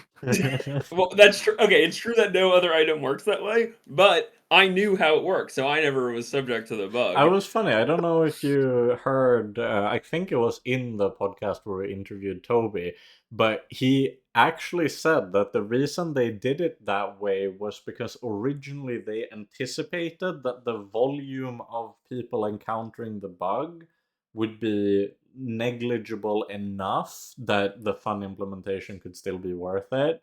And then they put it out in the wild, and it was happening to a lot of people. And he was like, okay, no, we're gonna change that. What do you mean? What do you mean the fun implementation? The one where you just lose your item No, sometimes? the fact that it could give mediums or larges. Yeah, but like, why not just have it work like the Vanessa item? When you buy it, you get some, an item like, that's constrained to the size of your stash.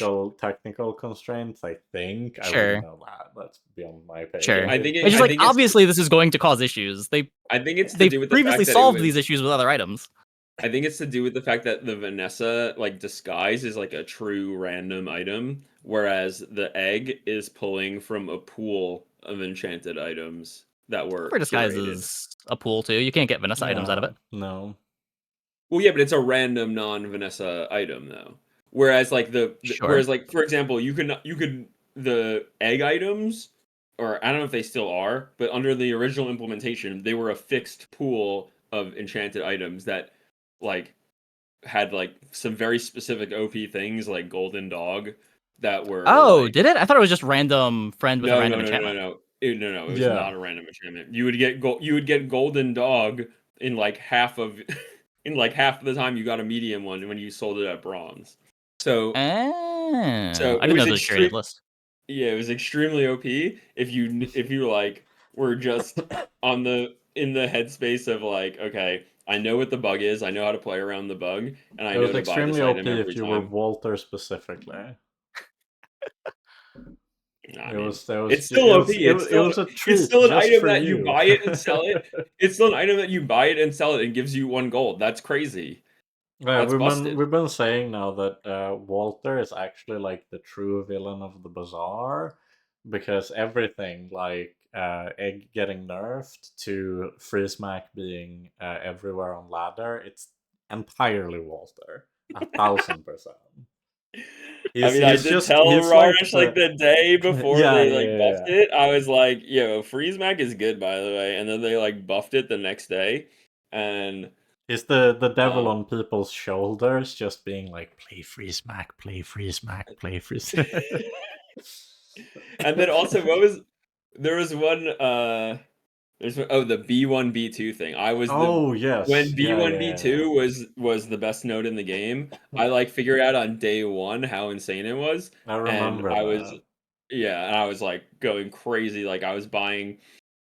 Yeah, I love that patch. We had like a podcast that was like the day after the patch that implemented B1 B2. And Walter spent like 15 minutes just laying out how to best completely abuse it. Oh god. Yeah. Yeah, just buying the play Vanessa buy weapons.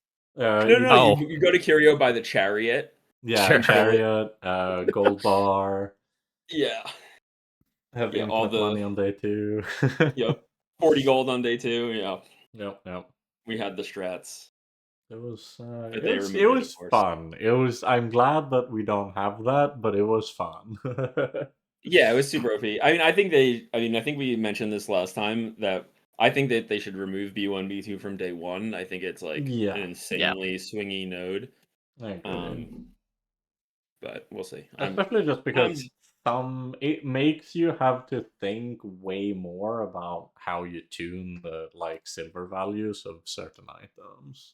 Yeah, and it super magnifies the power of the enchanted start high rolls. That's the part I That's don't so like true, actually. That is the silver shielded yeah, grenade yeah, and the God. I think its existence too also warps exactly how good bronze large items are allowed to upgrade into as well. yeah, yeah. Yeah. Because you're effectively upgrading 3 slots on your board with one node. Mm-hmm. Which is that's almost like on the level of OGB 1v2. It's close. Yeah, it's close. It's not exactly.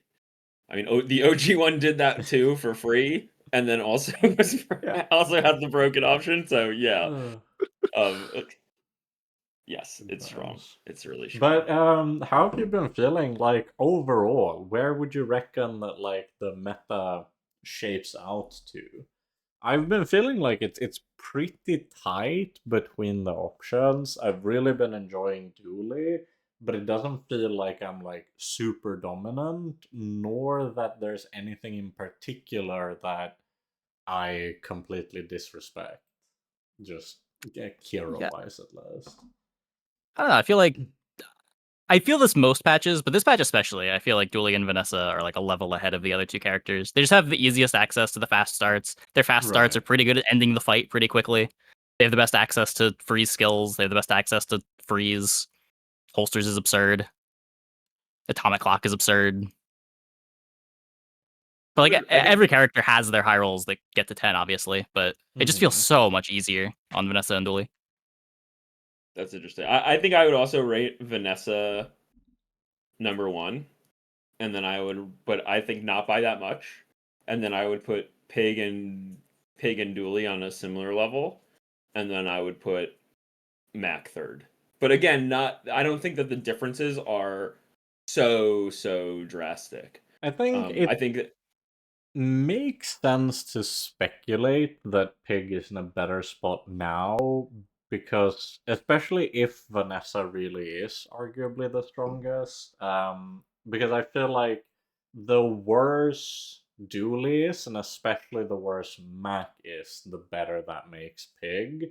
Or more specifically, I guess the fact that Dooley right now, Railgun is a lot weaker, and doing the burn stuff with like ignition core rocket launcher in the mid game, I feel has gotten way less prevalent, which are like the thing that the most fundamentally just shut down Pygmalion's ability to have a mid game at all. When that's yeah, like I agree. most of the I think that Mhm. the more popular Dinos is, that's good for Pig, and that Hmm. as far as the dually builds are concerned, that you're right that like Mac being bad benefits Pig a lot, and then Dinos being one of the premier dually builds benefits Pig a lot because I think Pig doesn't care so much about destruction outside of 28-hour fitness that his other boards are pretty good against dinos.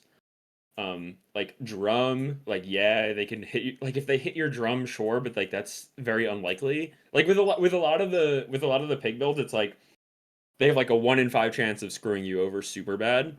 But if you dodge that, then you just win the fight against Silk can dinos. have a rough time too. There's like multiple Uh, hits. I feel like I never lose to Silk as dinos. I feel, or sorry, never lose to dinos as Silk. I feel like that's my easiest matchup. Can't they That just hit either the Silk or the carry item? Yeah, but you're usually like faster. Like you either have fort or you're just like in terms of the end game, you either have fort or you have phono or you have some other thing that makes The it Rex go spec off should be before. faster than Yeah, but the Silk, no? then they have to have like fewer items than you.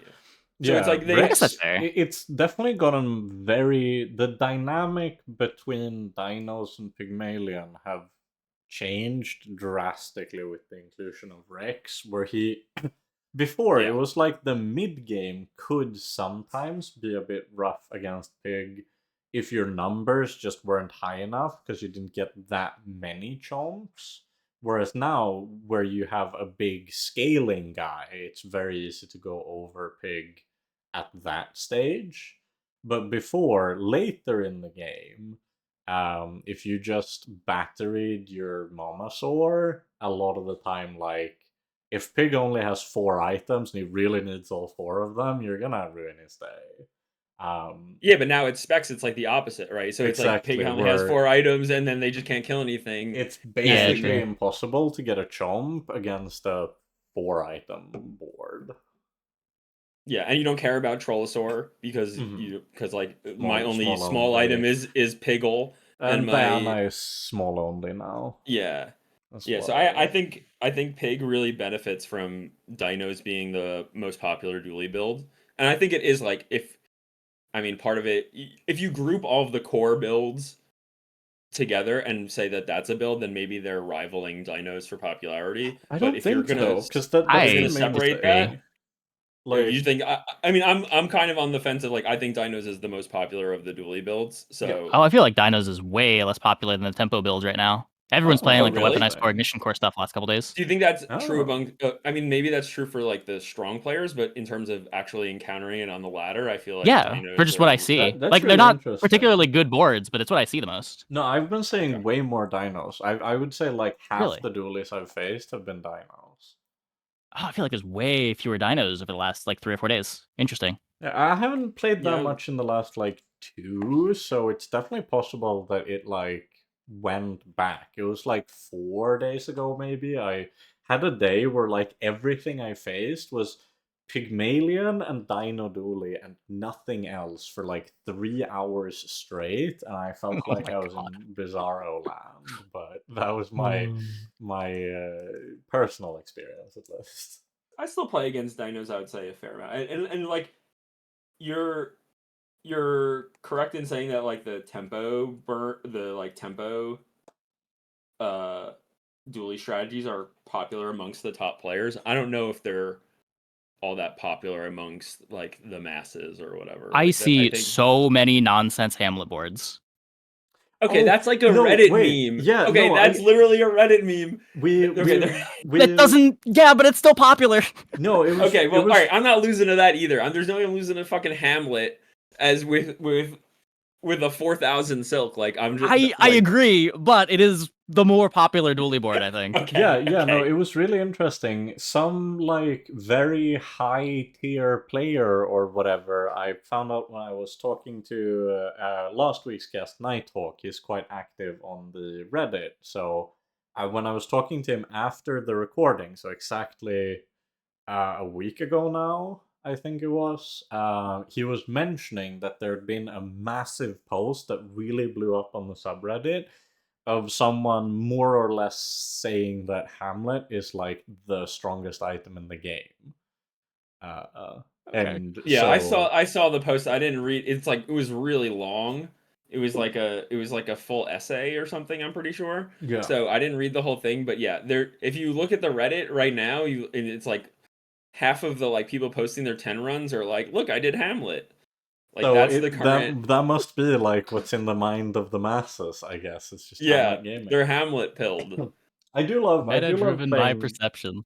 I love playing Hamlet with Plasma Grenade if I have trained, but that's a lot more about Plasma Grenade and trained than Hamlet. Sure. But that is interesting. I hadn't made the connection until you brought it up just now, but that is kind of perfectly what we were talking about with Yeah, the that is topic kind of of the the topic week. of the. We all forgot Hamlet. We had the topic right in front of us. Like, all right, well, But that is how it Um, goes. If you once fight enough mirror again, matches, you're gonna get to 10 wins some amount of the time. yeah, that's true. Oh, Yeah, just play any it's so strategies good enough. interesting Just too. playing as long as it's popular. Because I know at least Lizard all was of the same way. I them. don't know why people played so much Monitor Lizard when Monitor Lizard was good. Yeah, Just play no. Ignition Core. It's like I was playing Yeah, I was Ignition in Core the. for days back then. It was so good. I'd boot up Trynet stream. Trynet would be like, "This is how you farm Monitor Lizard," and I'd be like, "That looks fun," and then I'd farm Monitor Lizard for 6 hours.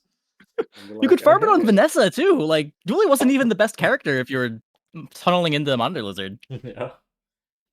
Oh, good old. It's always been holsters. That's always just been the truth. Well, that patch there was like Oceanic Rush with dock lines. You would have like Oh, 2 second dock yeah, lines, yeah, slow yeah. your opponent's whole board, trigger a bunch of freeze skills because all the freeze skills were still bronze. Mm-hmm. Good times. It was Good times crazy. if you were the Vanessa specifically.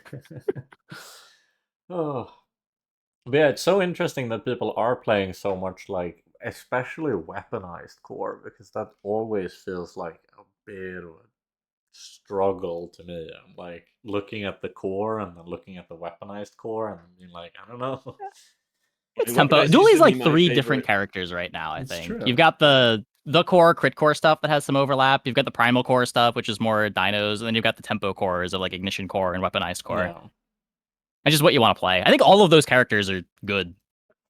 I use Weaponized Core used to be my favorite. I don't know if you remember the patch where Tesla Coil was really OP. It was like a 60 Oh damage. yeah. It was a Mhm. 60 damage bronze starting medium. With like a 6 second cooldown. It was unbelievably strong, and I would love Weaponized Core in that patch. And I think that like there's it's a very rewarding playstyle to play a tempo build from the start of the game and Mm. have it like feel good and play well and actually like 10-0 or 10-1, Mhm. and it I'm feels very satisfying, and it feels like, ooh, I had to like your decisions are like narrow, and they're like you feel like you get to make very few decisions, but those decisions are like really important that you make them correctly. And I think that feels rewarding to a lot of players, and yeah. I it's good for love climbing the current because it's fast. implementation of Duelist Core. It's really fun. Yeah. I Just mean, that. it was I mean, I kind of think it had to be done, right? Like the day Yeah. one core with gold skill was like it was like pretty oppressive, and there But it was also like day like one weirdly restrictive, right? Where it was Yeah. like, yes, well, it was oppressive to your opponents and yeah, restrictive to your own yeah. options. It was like the worst of both worlds. It's also That's what just a I'm way more saying. it's a way more interesting decision point now too. Like the Yeah. stuff that you see Hmm. on day one, day two influences what core you want to pick. And the fact that you see five of them does open up, like, it Mhm. feels like they could add a decent number of new dually cores, because I'm not expecting one every expansion, obviously. But it feels like you could have a decent number more of them without it starting to feel bad. You'd get to a point where it would feel bad, but I think it's cool that there does feel like there's room for growth in this Yeah, system I as mean, I think well. the number 5 just comes simply from the fact that they can't show more than 10 slots worth of items on the UI without having to like reprogram the game. That I think that's where the like basically I think that if they could have showed you every core, they might have. I They could have think, made it so that you yeah, they could just make it so you can roll it. So I think they could very easily do that if they Well, but wanted then you wouldn't to. have the choice between like okay, so if you wouldn't be able to like look at all of them though, right? Like you'd just Oh, you be would, because so if it's five on the first one and there's seven total, then after the roll, it's just the oh two that you are just get the left. choice of it. Yeah, that would be a little I wasn't even difficult. thinking that. I was just thinking like you enter into an event and it's like you go to the weapon ring, you go to the status wing, you go to the Oh friend yeah, Oh, I guess wing. okay, yeah, yeah, yeah. I guess they could have done that too. That's fair. I do think that they're somehow No, I went with just the think they implementation don't they did they because of the 10 don't slots want thing. people to pick the same core every single run, Yeah. I think. Like, that's the easy explanation, right? That's why they originally went down from 3 to 2, and now they did decide to open it up a bit more, but make it a later decision point so that you have more incentives to pick a variety of them. Yeah, but do you think you But pick the same core more or less under the current system than when it was just 2? Because I would think that you would be forced to pick the. Like, I guess it depends on how good, like your how influential the day 1 and 2 items it are. just depends on the state of the meta, because when you had Dino's Railgun and um, regular core be all relevant to what choice you make, I found myself picking different cores more than I ever have in any previous system on Dually. Whereas right now, I've been picking the core most runs, so then I'm picking more than I did in the previous system. So I think it just depends a bit on what your incentives are in terms of what cores open you up to. But the main thing is just the fact that there are a few cores like Shield Core that just don't make a ton of sense right now, and then Companion Core, at least I've personally always felt is a bit of like a weird one to get into playing, and that Mhm. limits the options. But that's just like something that can be fixed within the constraints of the current system. Yeah, I agree with that. I've I think never been a fan normally of I'm companion trying to cores. be open to like have two different cores that feel good on my Yeah. board going into the selection, but it's often going to be the same couple of cores depending But on what comps I that's like at the what I time. mean, kind of like if we just Mhm. imagine a world where there were like two more, that would already be more than enough variance that you would probably pick different cores a decent number of your runs. Yeah, yeah. Even just adding Primal Core, did throw a little bit of a wrench into it. Yeah, before Primal Core, it felt like you, especially because we believe that there is a level of weighting to the course that you're offered. Oh, Just based on, so this is something Sixten told me that Snazer, for a period where he was forcing Ignition Core on Dooley, um, by having burn items in his inventory, he got it something like 40 consecutive runs. oh, Um, weird. which implies that there's a possibility that it's weighted to a degree. I've noticed that I think it's only happened once that I've had dinos and not been offered primal core personally. But Mhm. that's unconfirmed and low sample size. So it's tough to say. But especially with that weighting, it felt like the perception for me was that with six being offered and the belief that I had higher odds at getting the one that I wanted did make it feel like I pretty reliably could just go for the one that I intend to pick and I'd just get it. But Sure. I mean, I now, do believe that there's that mechanic in the like so the mechanic of like weighting your drops based on what is in your inventory. Like I'm reasonably I don't want to say sure.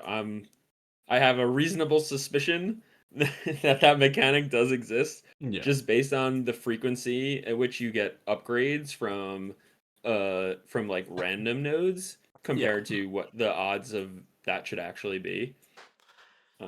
I Feels mean, like you get upgrades way more often than you should I think it's one from of a those node being things true random. where it makes sense, right? A lot of the time when we talk about system design, there's the discussion that true randomness is rarely entirely desirable in many cases because what a human will perceive as random is not what is truly random. And if something is truly random, people will, generally speaking, really strongly feel like it's stacked against them or rigged or just unfair or what have you. So it would Yeah. make sense, especially for a game like this, if they don't want it to be like 100% random. But I do still Sure. believe that it's not some like elaborate thing. It's probably just a Well, I little don't think bit it's of weighting. conspiratorial. I think it's something like when you click a random node, first there a node that's like get an item or something. Yeah, Like there's like there's probably like the way I think it would probably work would be like you there's a roll initially for an upgrade, and yeah. then if you fail that roll, then the item is a true random item, I and would that Sure. suspect it's something like that too, because it would just kind of make sense. yeah, because it just feels like when you click any of the get an item nodes, you're just so I disproportionately know likely to get an upgrade. people have said the same thing about Nufu, which I do I know that also. there's something in Nufu with Yeah, Nufu that. is Yeah. 100% seeded for upgrades because that yeah, Yeah. that was I mean for sure you could just tell from the experience of it, but also like when we did have the odds of the shops back when the client was able to be data mined yeah. for those odds and stuff, that was part of it. So the Nufu had a Yeah. 25% chance of showing you an upgrade or something. Maybe that number Items is not the were current the number, same but way for like November, and then they explicitly said that they changed it. I don't know if that's Yeah, still. I believe at the very least items in the past were what it was. They were way heavier weighted towards upgrades than they are Mhm. now, right? I think Yeah. they were weighted to things that were like items specifically that were the tier you were looking for. Like it was easier to find fiber optics than a gold Uzi, for example. Oh yeah, yeah, yeah. I interesting. remember that too. Okay. Yeah, so we I so think that we only so lasted a patch or two. Yeah. yeah, we don't know really what happened with the how the items were because that happened after they already removed the ability to data mine from the client. Mhm. So it's like I think the skills worked the same as they always did from back in the time Yeah. when we did have the information, but I do think that the items are different, And but we just don't know how now. like It's for just a what it's mystery. worth, I think that's very likely a good thing because it kind of just a little bit of tuning on the back end can do a lot to mitigate like inherent frustration and especially from like pool dilution over time. And it's never felt like they've whatever they've done, it doesn't feel so heavy-handed that it's like not actually a random system in practice.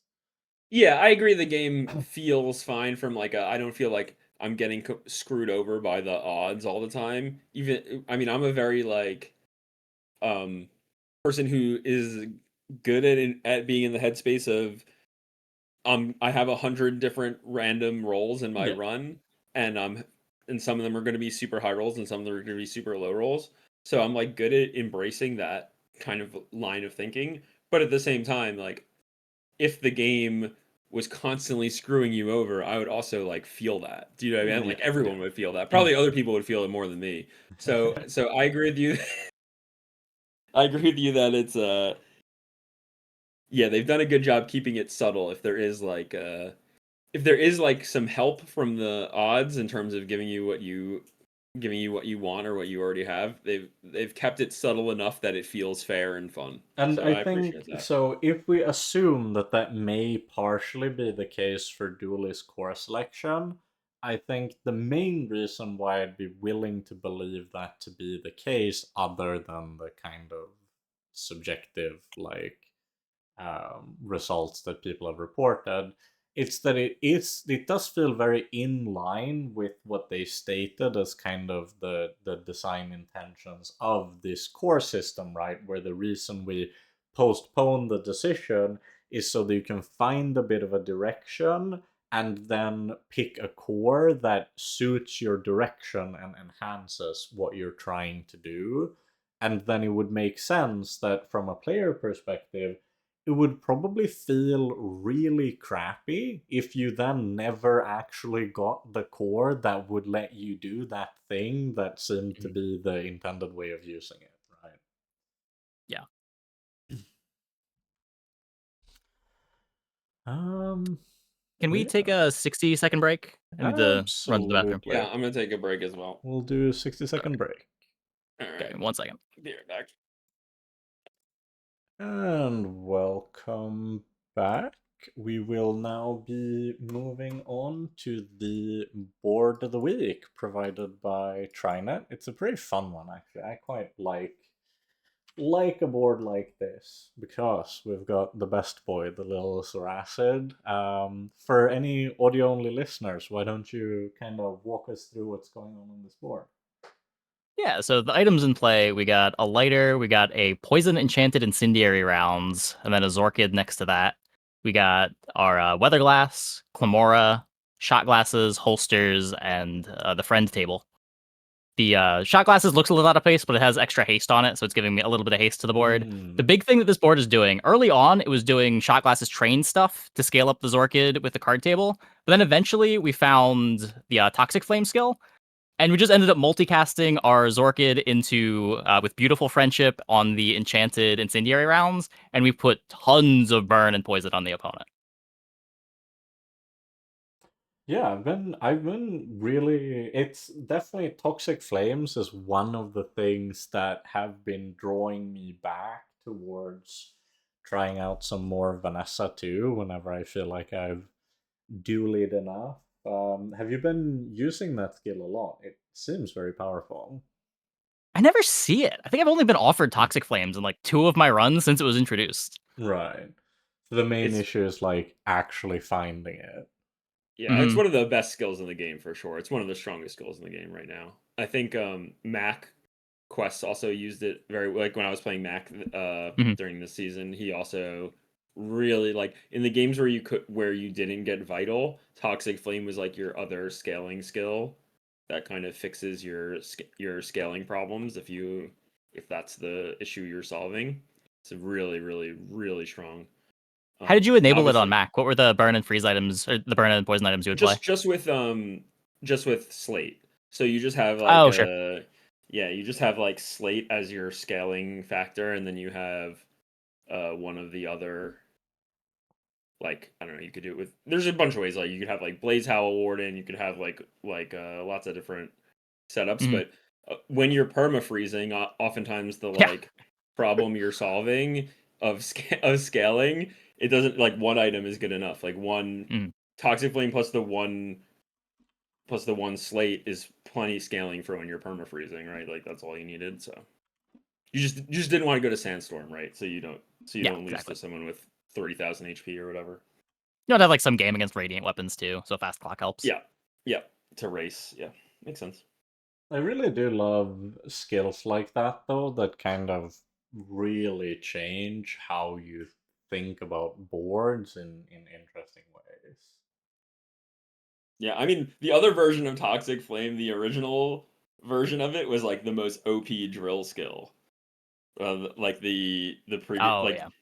it was an amazing. This skill has always been strong, right? It was great and it was amazing in drill. It was then taken out of the game completely, reworked, released with like a typo that made it unbelievably overpowered. They fixed the typo, and it's still overpowered in my estimation, at least. Mhm. Um, It's also yeah, always it's really good. been pretty good on Vanessa, mainly because it gave you so many ways to get stupid amounts of triggers on Keg, much more Yeah. easily, and also there's some cute stuff with like pufferfish and Zoarcid if you have toxic flames, because it lets you more easily have burn procs in those types of builds. But I mean, I love the toxic incendiary is like that's such a that's yeah, such Yeah, a yeah. nasty that's so thing to have with it. menacing. That's yeah, that one's one of the The board that's one also of has the 3 freeze skills at the start of combat. Mm. I really like, honestly, that Vanessa has kind of moved in this direction over time of much more like scrappy boards. I think it makes sense that a lot of people are still playing the more cohesive things like single weapon or depth charge or saloon because it makes it way more straightforward, right? How you want to assemble the board. Mhm. But it's really fun to have this kind of anything goes style where you're just. I say this a lot on the podcast, but I think the game is at its most fun when it's the enablers that are powerful Yeah. rather than the payoffs. Yep, for sure. Because you can just do so many things with holsters shot glasses that you get wacky boards like this. And that definitely does feel like when the game I is at mean, its Vanessa's definitely best. the character that exemplifies that the most right now, where Yeah. her strongest cards are the enablers, and the payoffs are kind of like she has a lot of different ones, so there feels like there's a high variety in her boards. And Even though they all kind of have Zorset or whatever I think holsters, he but has for most of the game too. Like before like holsters was everywhere, it was like dock lines was yeah. everywhere. Hmm. It's just like she feels more defined by how good her supportive pieces are. Like you could sort of say Crow's Nest is sort of the same idea, even though that comp's a Yeah. lot Yeah. more straightforward than this. And like you were mentioning earlier, it is also true for Dooley to a greater degree than people typically give it credit Mhm.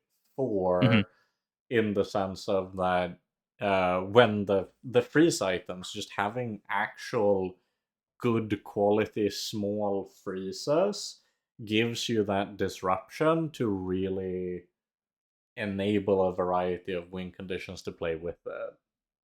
Yeah, for what it's worth, people undervalue interaction just in general. Like, it took how long for people to realize the right way to play Vanessa was go to every skill vendor, buy every free skill that you see, and just put whatever you can on your board to eventually kill the opponent. I don't Like, that was think correct to do for the first, like, 4 months of the game, I don't and think it didn't really catch on people until last ever week. like truly caught on to that, to be quite honest. Yeah, I mean, I still Maybe. think people undervalue Yeah. interaction, even after like I living think through I'm map gonna go on freeze or record and whatever. say Like, I undervalue that a lot of the time still against like my better knowledge.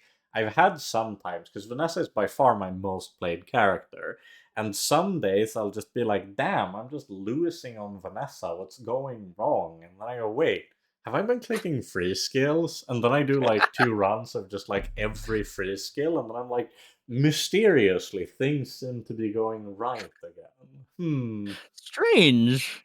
Strange. How could that well, have I think a occurred? big function of it for the reason it's so important for Vanessa is like her boards that can interact also almost by definition don't kill fast, right? Or at least Yeah. fast I, for the late game, I should just say. She in doesn't one general, shot. like outside of Keg, it's so tough to get lightning fast kill timers on Vanessa, which makes sense, Yeah. right? That's Yeah. supposed to be the trade-off.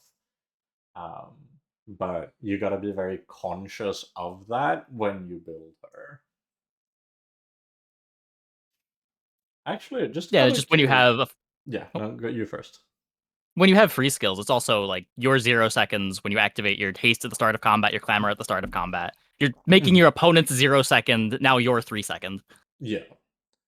I was gonna ask out of curiosity, what have you been doing for Vanessa's early game these days? Since I'm kind of thinking about getting back into her, but I haven't played her for a few patches. Usually some kind of weapon pile. It really just depends what the shop show me. I click on income and then buy the items that look playable. Try to have enough damage. Shark claws if it shows up. Weapon skills Yeah, are so good. it hasn't changed very much. No, Vanessa hasn't changed much at all this season. That's why I've been playing Yeah, less Vanessa than the other characters. well, that makes sense. So it's maybe a. I do like how you kind of, especially as someone who doesn't play the game nearly as much as you do, you get this nice kind of ebb and flow, right? Of focusing on the characters that got new stuff, and then Mhm. by the time you're bored of that character, they go, "Oh, hey, heard you wanted more new stuff. Here's another Vanessa expansion." It's like, oh, Yeah. don't mind if I do. Ah, yeah, well, that's quite good. I think that's a perfect one to wrap it up on, and we'll finish off as per usual with kind of our socials. So Trynet, for people who want to find more of you, where can they do so? Yeah, twitch.tv/Trynet123, youtube.com/Trynet123. That's pretty much it. Don't have a Twitter or anything like that. Discord, I guess. You can find the Discord links either on my Twitch or on my YouTube, but Yeah, and I'll make sure to have all of the links in the description as per usual. What about you, Walter? Where can people find you? You could say hello to me at the very end of Trynet stream in his chat. That's where you'll get all the juicy, controversial Yeah, I'll be opinions in coming the at him with chat. some hot take that's gonna bait him into streaming for 5 more minutes so he argues against Yep, me. yep. that has happened more It's than once, I think. quality content every time.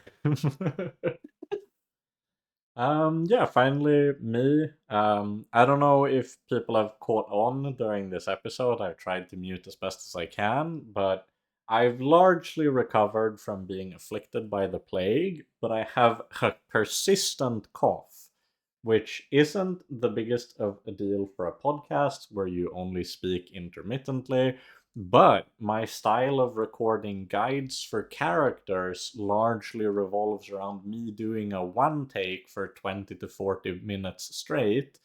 Turns out, if you're coughing your lungs up every 3 minutes, that kind of sucks for trying to record a guide like that. So I promise I still have every intention to make that big dually overview whenever my lungs decide to cooperate with me again.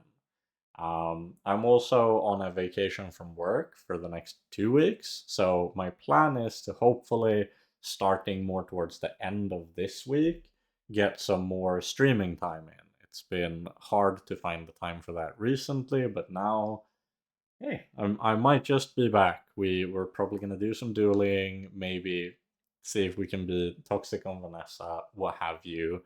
You can find either of those on twitch.tv/MetallFenix with two L's and an F, same name as on the screen, or same thing on YouTube. I mostly, as I mentioned, make guides. There's a good one for Pig. The Vanessa one is still very up to date, but I'll probably have to make something new for her when she gets her next expansions. That's something to look forward to. But yeah, I think that's I can't mainly believe what you're I'm not up going to to. be forcing Silk for Freelo on stream. It's really good I content, I'm right? tempted. I do like Silk is kind of fun, but Pygmalion also hurts my brain. Whereas on Gotcha. Dooley, you kind Your of just brain. It hurts click my click spirit. the things. It hurts your spirit, yeah. Yes, No, it I don't eats know. away It's at your like soul. these are too many items. What if I can just press the core and things that freeze and live happy with my robot friend? Every And time I so, see a ledger, I get a little bit number and the flashback to the yeah, no. trauma. Walter actually likes Ledger. He thinks Ledger is fun. Get a What's look at wrong with this you? guy. Ledger, my goat. There's nothing better than listen. I play Pig like I'm playing, a deck of 40 counter spells in Magic the Gathering. Never sell an item until the last possible moment. Like super stash full. Like every possible greed. Like swapping selling my silver coins and holding the bronze ones for Valpak. All that.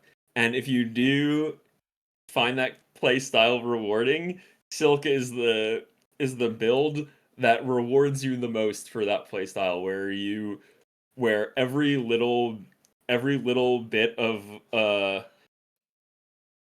I don't want to call every little bit of like narrowly focusing on min maxing becomes power directly, and I find that to be a very satisfying way to play, even though I know other people find it miserable. I But think That's fair. the real shocking surprise with your villain arc is mainly how did it take you this long to start playing Pig? well, because first of all, Pig for I just thought he kind of sucked for a long period of time, and then the version of him Hey, that didn't suck was like dupes, and I really do not enjoy like the Matchbox We have the two faces of like the that was Pygmalion the player only in version of Pig I this. enjoyed Yeah. playing. The yeah, it's like duality of it just feels man. like so weak. Like I'm just like hoping to be better. I don't know. It feels like so hopeful. I